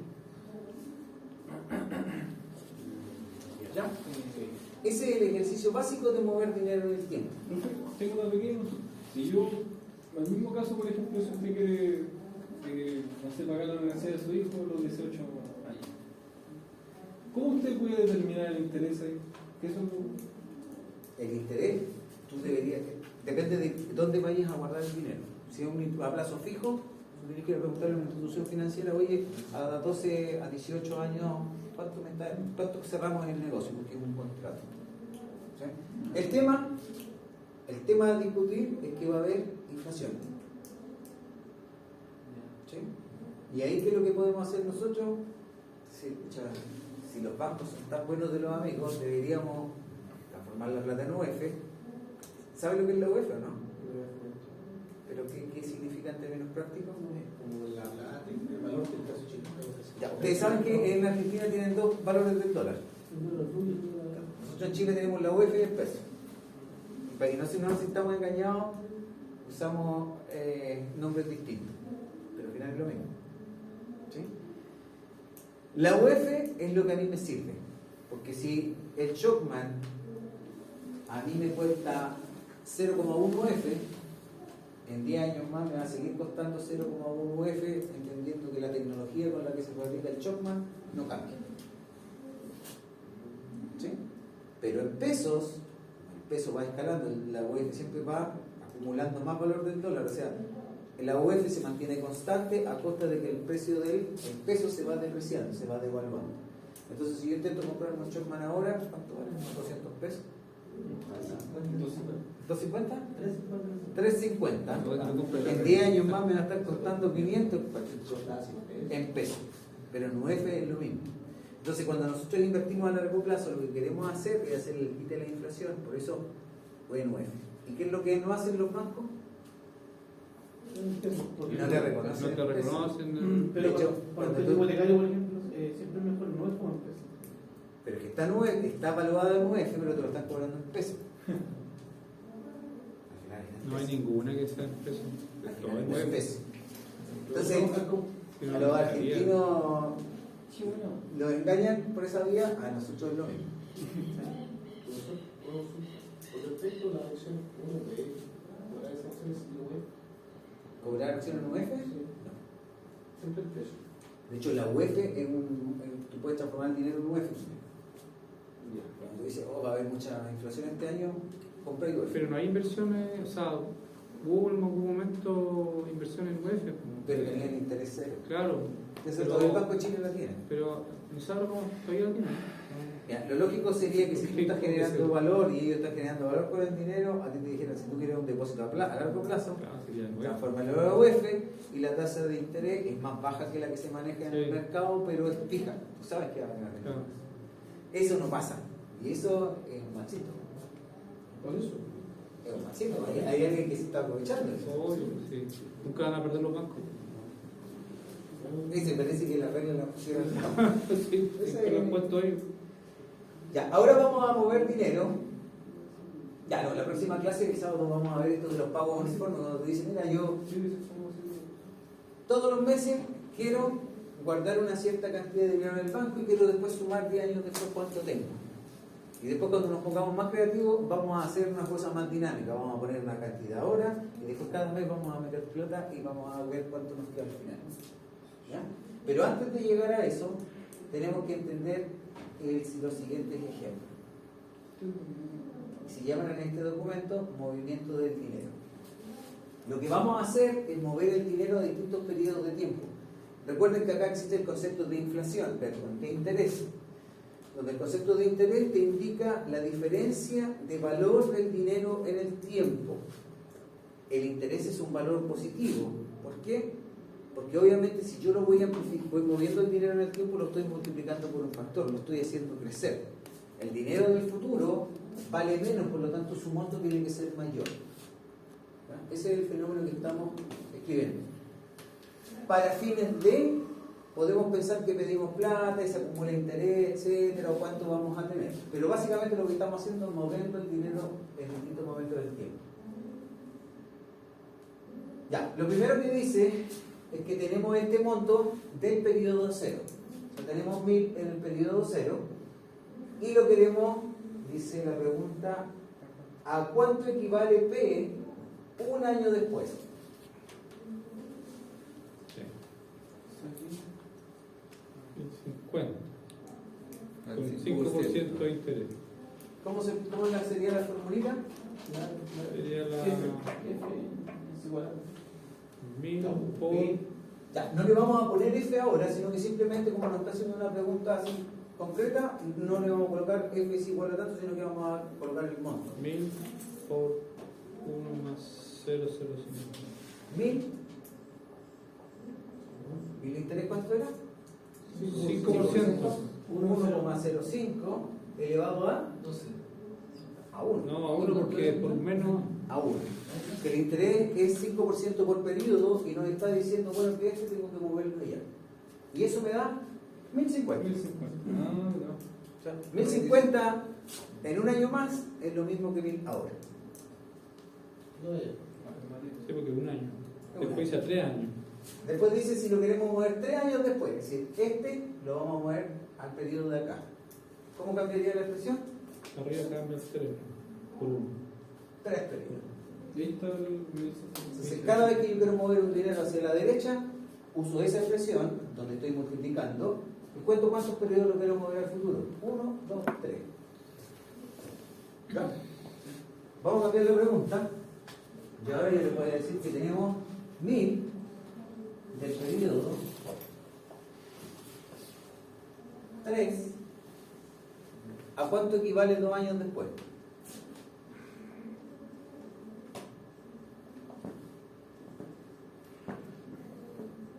¿Me quedó? Sí. Después. ¿A cuánto equivale 2 años después? 1000 del periodo 3. Profe, ahí se tendría que sacar lo que sale del periodo 3, que serían los 1158. No. ¿Qué? Te lo estoy diciendo, precisamente tenemos 1000 ahora, pero 1000 aquí en el 3. Tú usas esa misma fórmula, pero 1158. Exacto. Sería la misma de arriba. Ah, no. ¿Cuántos periodos nos estamos moviendo del 3? 5. 1, 2. Sí. Sería elevado. Pero. Ah, ya. O sea, 1000 del periodo 3 Ah, ya. equivalen a Sí, pues. 1000 por algo que va a ser Ah, eso, no sé sí. cuánto es, del periodo 5. Pero. ¿Ya? Pero ojo, no estoy diciendo que este monto sea equivalente a acá, Ah. de aquí a acá. Es que no se entiende, porque dice que del periodo 3, No, pero son siempre que yo parto con 1000. 1000 del periodo 3. Sí, po. De hecho, 1 del periodo 3 equivale a 1,05 un periodo más adelante. 1,05 elevado a 2 por el periodo más adelante. ¿Ya? Ahora vamos a ver el ejemplo inverso.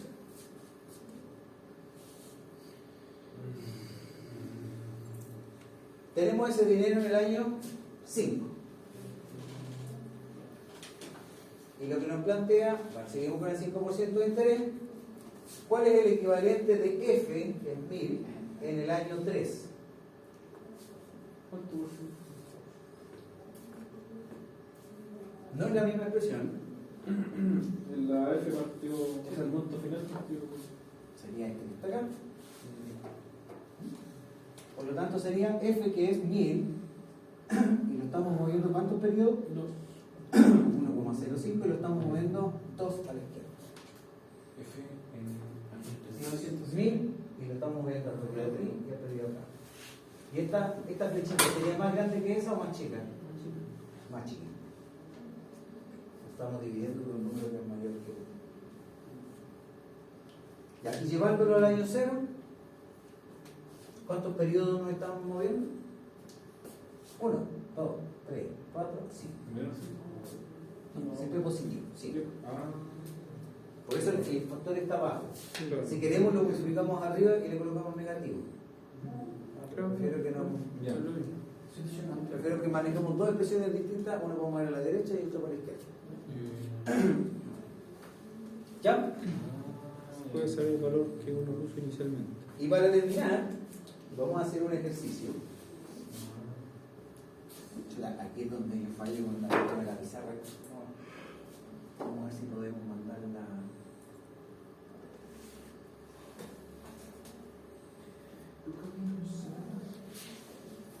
Activar. Ahí.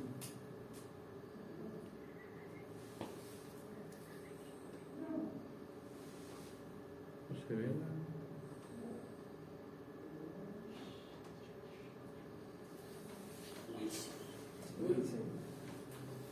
Lanzando, ¿no?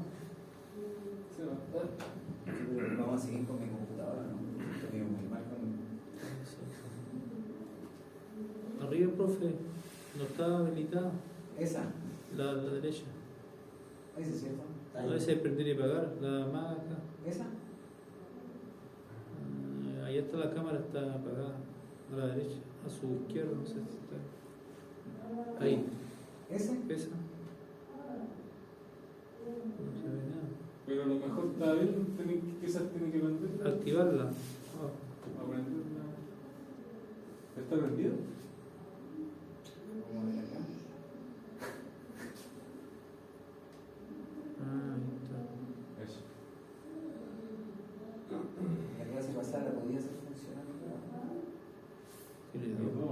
Tenedor.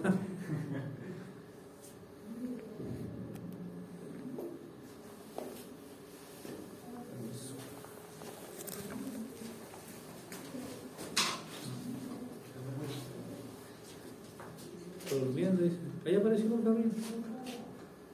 Ahí arriba apareció. Arriba está.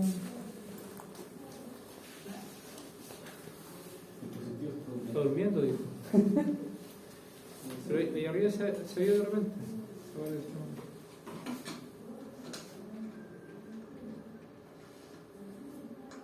Ah, ya.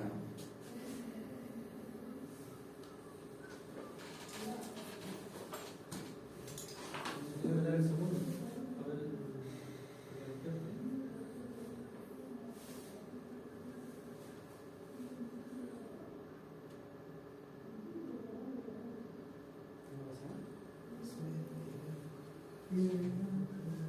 ¿Hay algún profe que la logre usar bien o no? Ya estaba funcionando bien. Que incluso seguía en la. ¿Pero estaban con este computador? Sí, lo seguía. Estuvo bueno, trabajó bien. Solo que el informático no lo vi. Ahí está. Ahí está buscando la pantalla. Ahí está arriba. Ahí. Ah, no, si estuvo todo el rato prendido, no había cachado.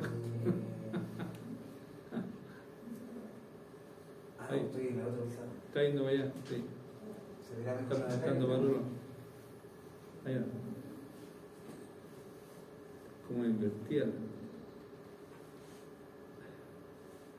ver si vean. Creo que el seguimiento ahora, ¿eh? Seguimiento, activar. No, que vea la pizarra, no. Ah, ya. Y la probamos la otra vez y me seguía a mí. No sabía que. Ya, vamos a hacer un dibujito. Voy a hacerlo con el mapita, voy a colocar aquí periodo 0. Voy a colocar cifras pequeñitas, ¿no?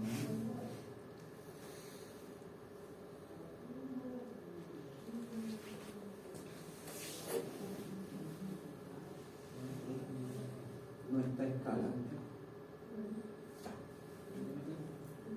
Tengo esos flujos. Y quiero escribir el equivalente en el periodo 0. De cada uno. El total. Equivalente en periodo 0. ¿Cuánto sería el equivalente en el periodo 0? La suma de uno después del otro. Tenemos que sumar 3 montos. Pero el uno ya está. El 1 sería 100. 100 por 1 más i elevado a A un 7. a 0. Siete. Y eso es 1. Ah, 0. Así que queda 100. Más Ah, ese. 150. ¿Qué estoy haciendo con el monto? ¿Lo estoy moviendo para acá? ¿Lo estoy alejando o lo estoy acercando? Para acá. Tiene que ser Alejandro. menor. Para acá, Tiene que ¿cierto? ser menor. Así que yo sé que tiene que ser un monto menor que 150, así que no lo voy a multiplicar por algo para hacerlo crecer, lo tengo que hacer, lo tengo que achicar, vamos a poner el 5%. ¿Y cuántos periodos se tienen que mover? 3. Al 2, al 1. 1, 2 y 3. Ah, ya está haciendo eso. O sea, si es lo que inició.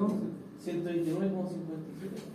Me pregunto si se ve o no se ve. Profe, el Wilson dijo sí, que podía correr un poquito la Sí, cámara. está un poquito. Un poquito Ahí arriba se ve, pues, profe. Para otro lado, para otro lado. Ahí, un poquito más. Más. Ahí. Más arriba. Ahí, No. sí. Ahí está. Dale, suma, mejor. Ya. Quizás tiene mucho zoom. Ahí está, al revés. ¿Y no se ve al revés en la casa? ¿No te dice si se ve al revés? Dice gracias. ¿Se ve al revés o no? No sé, parece es por la proyección esto. ¿Se ve bien? Y si lo viéramos al revés. ¿Qué se ve por la proyección? Ahí usamos otra cámara.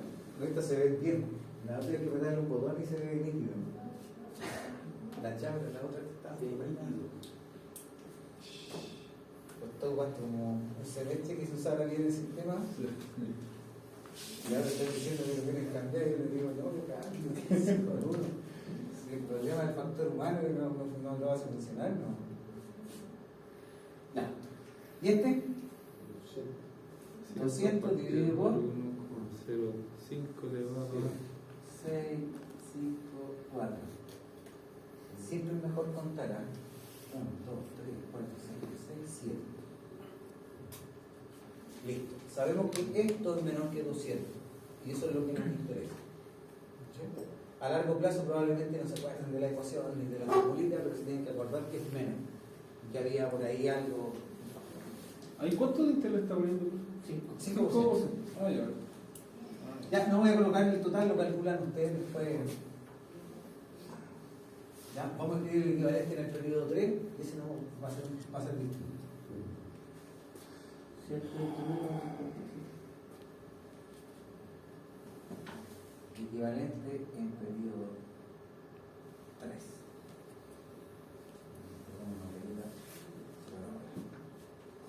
Ahí ya no se ve. no, se ve mejor que el hijo. ¿Estás seguro que de la casa se ve bien? ¿No se ve Sí, bien? sí, mandó una foto y se ve implicado. A ver. Creo que se la mandó recién. Sí, se ve súper bien. 4K. Ya, tenemos equivalente en el periodo 3. ¿Cómo lo calculamos? Sabemos que va a ser 100 por algo, más el 150 por algo, más 200 por algo, ¿cierto? Sí.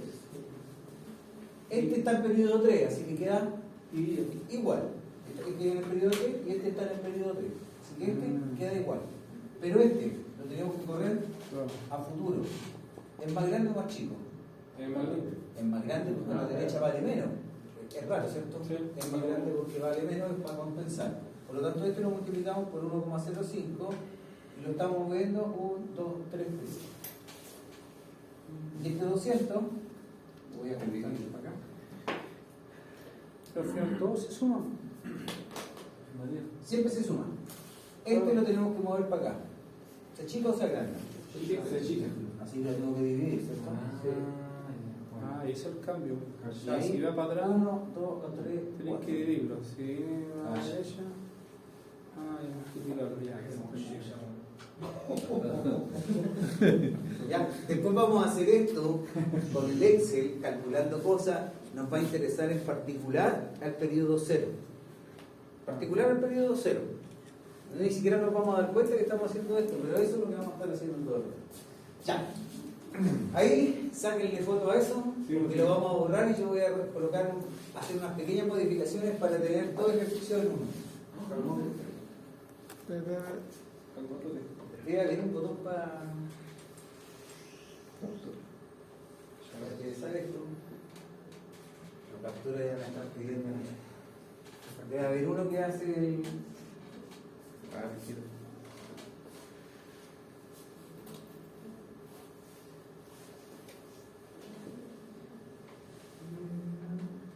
Vista Carnal invertido. ¿Será eso?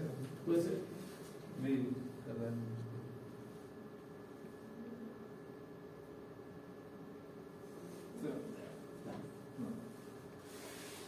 Después cuando instalábamos, cuando estábamos probando mi notebook, yo usaba el control remoto y se me giraba el escritorio. ¿Era así? ¿Apretaba de nuevo? Y abajo, profe. Abajo. Dice vista y carnal. ¿Viste? Vale. ¿Crees que se va a Más opciones de control. No, no. Y el último botón es el os. Más.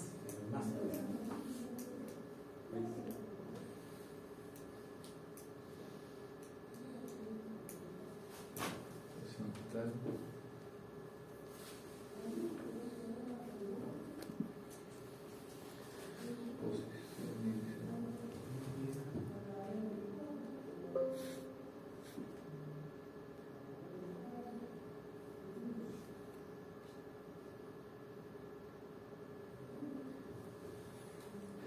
Porque la imagen ¿Dice? no está habilitada. Hay que pagar la Vamos a dejar ahí nomás, después le voy a preguntar a Gonzalo. Ya, voy a borrar aquí una cifra nomás. Y ese 150, en lugar de colocarlo hacia arriba, lo vamos a colocar hacia abajo. Quiere decir que estos son ingresos y estos otros son salidas de dinero. No le colocamos negativo porque si lo estamos graficando hacia abajo, pero es lo mismo que tenerlo arriba con menos 50. ¿Cómo se arregla?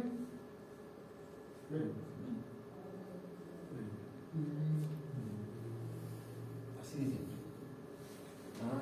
Los que están para arriba suman, los que están para abajo restan. Si lo hicieron al revés, dependiendo del contexto, al final interpretamos el resultado. En ingeniería económica no calculamos las cifras, sino que significan. ¿Ya? O sea, que el foto. Pero gente como para el valor final no, porque al final siempre va a valer lo mismo arriba o abajo.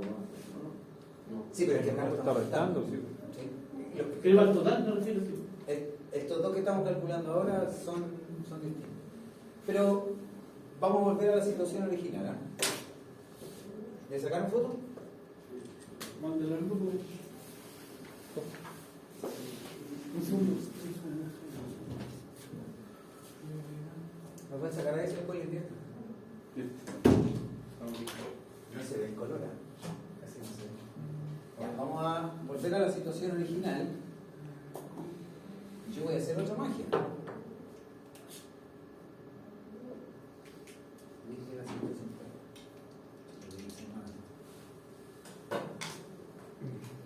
Voy a calcular esto. Vamos a calcularlo todo. Vamos a hacerlo con esto. Voy a colocar aquí los flujos. El primero era de 100. El segundo era 150. Y el último era 200.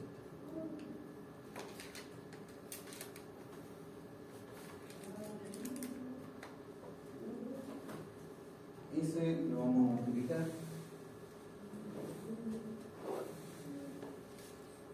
por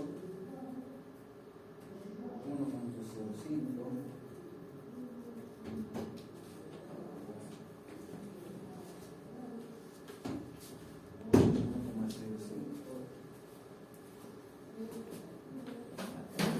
El primero era.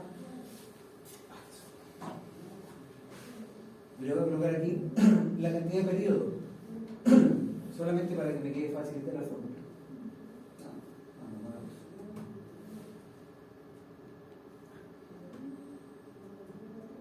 Ese es el mismo.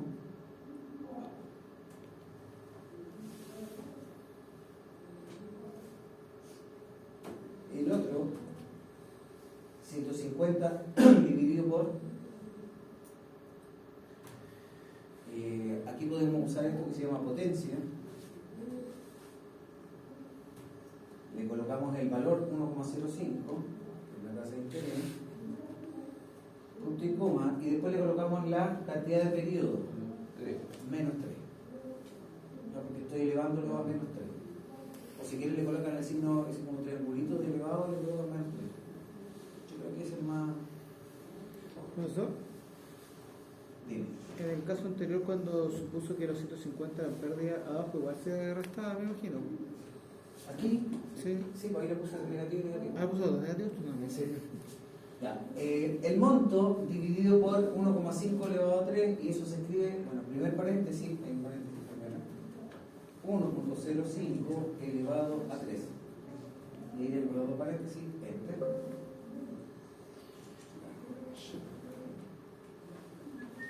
¿Está bien? Sí. Después el otro sería 200 dividido por 1,05 elevado a 100.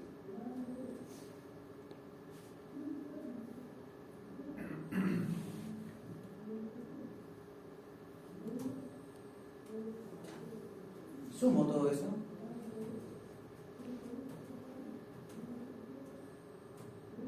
tengo el valor. Este es 371. 371,71. Y este de abajo voy a hacer lo mismo. Teníamos el 100 y el 100 lo teníamos que multiplicar por 1.05 elevado a 3. El siguiente era 150 tal cual. Y el último dividido por 4.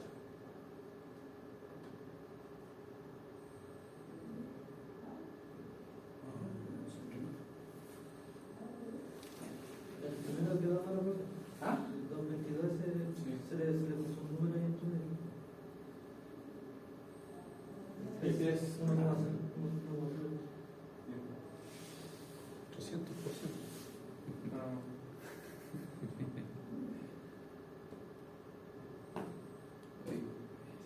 Ya. Y la suma nos da 430. 430.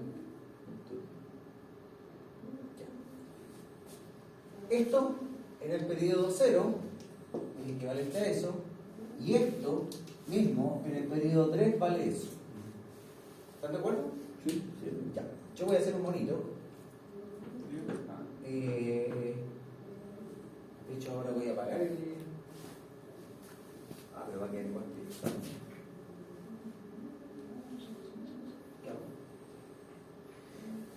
Ya. Este que está acá, esto es equivalente a un gráfico similar a este. ¿Cómo se imaginarían este gráfico de eso?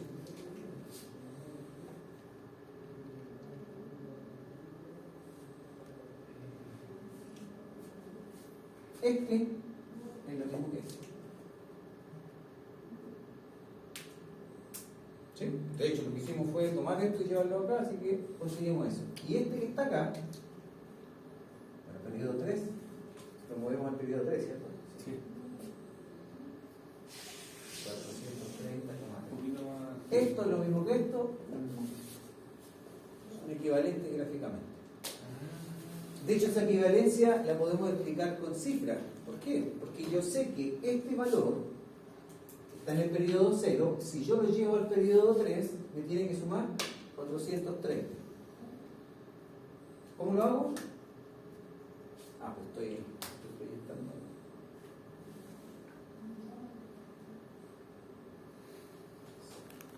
Positamos. Sí, está bien.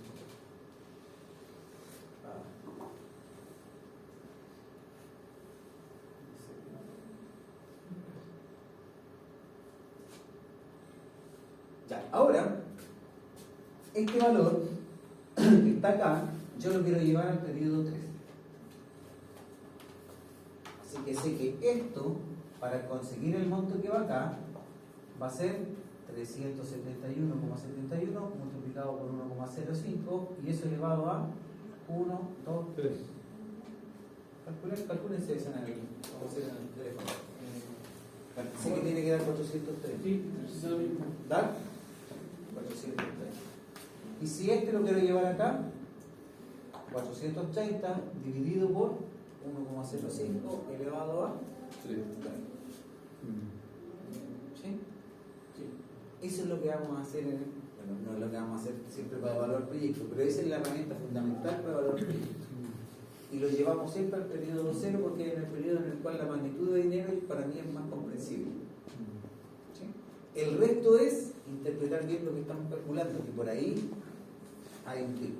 Yo hace como 2 años antes de la pandemia me invitaron a evaluar un curso de ingeniería económica en los H. Yo dije, oye, ¿cómo se dice ingeniería económica en los H? Y me invitaron a una actividad que era una tarea en clase que tenían que hacer los alumnos en el laboratorio y a una prueba. Y en la prueba yo le decía al profesor, una de los principales problemas en los cursos de ingeniería económica era que los alumnos sabían calcular y sabían interpretar hasta ahí nomás, y que resulta que se perdían la mejor parte del curso. ¿Por qué? Claro, porque cuando uno le hace calcular el VAN, ellos creen que el VAN es todo. Y si uno le pregunta a los alumnos, si tú eres dueño del negocio de la pyme que estáis montando, ¿cuánto vaya a ganar? Y ellos te dicen el VAN. Y la cosa no es así. ¿Cómo? Claro, porque la tasa de descuento es una ganancia, como la tasa de interés es una ganancia, y adicionalmente el VAN te mide cuánto más vaya a ganar por sobre eso. Y me dijo, sí, por verdad, incluyámonos en la prueba, me dijo. Por el... Yo le dije, sí, yo siempre lo digo para allá, pero ya me dijo, ya chiquillo, borre la pregunta tanto, y le dictó una. Después me llamó por teléfono y me dijo, no, fue un desastre esa pregunta. Aunque los alumnos sabían calcular, pero no sabían interpretar bien el resultado. Su interpretación era casi de libro. Este valor representa tal cosa, pero llevado a la práctica tiene que ver con otros detalles. Entonces nosotros vamos a tener cuidado de eso. Siempre hay que tener cuidado en la interpretación económica. Cumplimos con compararlo. Si uno te da mayor que otro, ese es mejor, ¿no? Pero hay que saber interpretarlo. Porque cuando evaluamos un proyecto, en este formato, por ejemplo, llevamos todo el dinero al pedido 371. Ese 371 representa lo que vamos a ganar en versión acumulada. ¿Sí? Pero hay que tener en cuenta una salvedad. La salvedad es que económicamente, adicional a ganar 371,71 como monto, estamos ganando el 5%. O sea, tenemos implícito el 5% y adicional el monto. Y esa es la interpretación correcta. Entonces, si una persona te dice, no, mira, yo por flujo de dinero te cobro el 5% del monto, esa persona ya se está ganando el 5% y adicionalmente se gana ese extra. Si es que estuviéramos hablando de pagos. Y eso es una diferencia tremenda en el proyecto, porque después te dicen, oye, ¿y si la tasa de interés es del 10%? ¿Qué pasaría en nuestro cálculo si la tasa de interés es del 10% y no del 5%? ¿Este número es más grande? ¿Este número es más grande o más chico? Acuérdense que en vez del 5% sería 10%, 1,1. Señor, pequeño. Nos achicaríamos. Entonces estamos compensando la tasa con el valor que estamos calculando. ¿Está bueno, no? Esa es la correcta interpretación. O sea, la tasa de interés no mide en términos conceptuales algo, y el otro es el monto que representa el aumento de riqueza, es decir, cuánto más por sobre el tanto por ciento estamos ganando. Cuando estemos calculando medidas económicas, no sé si el próximo sábado empecemos con eso, la segunda clase, si no la otra semana, vamos a estar hablando de eso y vamos a tener que tener una correcta interpretación del valor. ¿Sí? Porque si no lo tenemos correcto, al final de repente vamos a decir, no, mira, esta idea de proyecto se ve más o menos mal. Y la verdad es que puede ser que no. Puede ser que es bastante bueno. Ya, y para terminar, un comentario. Por mucho que nosotros cuantifiquemos un proyecto y hagamos todos los ejercicios de ingeniería económica, las cosas igual pueden salir mal. Pero ¿en qué escenario es mejor? ¿Haciendo esto o no haciendo esto? Haciendo. De hecho, el solo hecho de hacer el ejercicio, no este que estamos haciendo ahora, que cuantificar cosas, sino que el ejercicio de visualizarlo como un proyecto, plantearlo y ordenarlo, ya es altamente beneficioso. Puede pasar que un proyecto lo hacemos, gastamos tiempo, 2 meses de trabajo con amigos y todo, y llegamos al final y nos damos cuenta que el proyecto en realidad no nos hace ganar plata, nos hace perder plata. ¿Es beneficioso haber hecho el cálculo? Sí. Genera un aprendizaje. Y el aprendizaje va por calculamos y no nos conviene meternos acá, y lo otro por lo aprendido por el trabajo, el procedimiento. ¿Sí? Hay gente que lo hace bien y hay gente que lo hace mal en los negocios.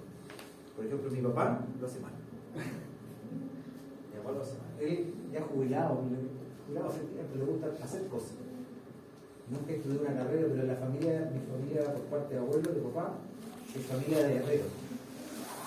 Entonces mi papá heredó la función de mi abuelo, pero de viejo, no de joven. Entonces ahora él inventa máquinas que doblan fierro. Todo fierro. según yo, los fierros no se doblan, ¿no? Dobla fierro, suelda fierro, hace estas cuestiones como artesanales, como Sí, pues colocar el en la fierro máquina. forzado. Él hizo la máquina y después, sabiendo que quería hacer un negocio así, él hizo todo eso, terminó con la máquina y todo eso. Y la cosa es que yo le pregunto, oye, pero ¿le ganáis plata con esto? Ah, sí, yo no quiero ganar plata, me dice. Y yo digo, pero ¿cómo no quiero ganar plata? Es que estoy inventando otra máquina y la que hiciste, ahí está. Pero creo que para ir a alguien, es que nadie contrata estas cuestiones ahora porque las cosas están más o menos malas. No lo enfocó desde el punto de vista de los negocios porque probablemente se hubiese dado cuenta que quizás no era rentable o que quizás había que enfocarse en una máquina, dos máquinas, o probablemente el negocio va a ser máquina y vender máquinas. Pero él la hace. ¿Qué la hace? Como un inventor más que. Sí. Un artesano, sí. Él hace máquinas. Entonces, pero él, ¿qué es lo que compensaba? Que a él le gusta hacer esa cosa. Pero él gasta tierra. Hay que gastar en motores. De hecho, uno de sus Pero proyectos todos los va a ser un pasatiempos tienen ascensor. costo. Pues. En el montacar. Hizo un montacar y todo el cuestión. Dije, yo no me subo ni a tu montacarga, porque va encima con carga cada vez que la cuestión se va. No, es que tiene un sistema que se frena. Me lo mostró y se frena, porque yo no estaba arriba ni nadie estaba arriba, así que tampoco me queda bien. Pero está inventando algo que ya ahí le dije, oye, ¿por qué no haces un montacargas para la casa de las playas? Chuta, me iba a decir, claro, el proyecto así como, no, tienen que evaluarlo antes. No hay que comprar los motores antes de tener clientes. Claro. Y así sucesivamente. Que tengan los clientes. O sea, él hace y después ve, después se aburre. Una vez se le ocurrió achicar las abejas. Tiene que ser un estudio de mercado, ¿no? Ustedes saben que las abejas son más o menos de este porte, pero antiguamente eran más chiquititas. De hecho, hay de repente van ustedes a unos campos donde no anda mucha civilización y se ven unas abejas que son más chiquititas que las normales. Son las mismas abejas, pero son las nativas. Y la achicó las abejas. Años para achicar las abejas. Y cuando la achicó, lo logré. Terminó. Y después no les voy a contar cómo se achican las abejas, porque tiene un beneficio. Y cuando uno quiere vender miel a países como Alemania, los tipos te vienen a comprar la miel, pero no tiene que tener ni olor a desodorante, ningún producto químico. Resulta que a las abejas se les colocan se les pegan unos parásitos, se llaman barrobas, son como una especie de pulgas de la insecto, y que al final les termina matando las abejas, les termina como chupando la energía. Y las abejas no se pueden defender, no se las pueden sacar. Y si tú tienes colmenas tienes que usar tratamiento, y esos tratamientos si tú los usas ya no puedes vender la miel a animal.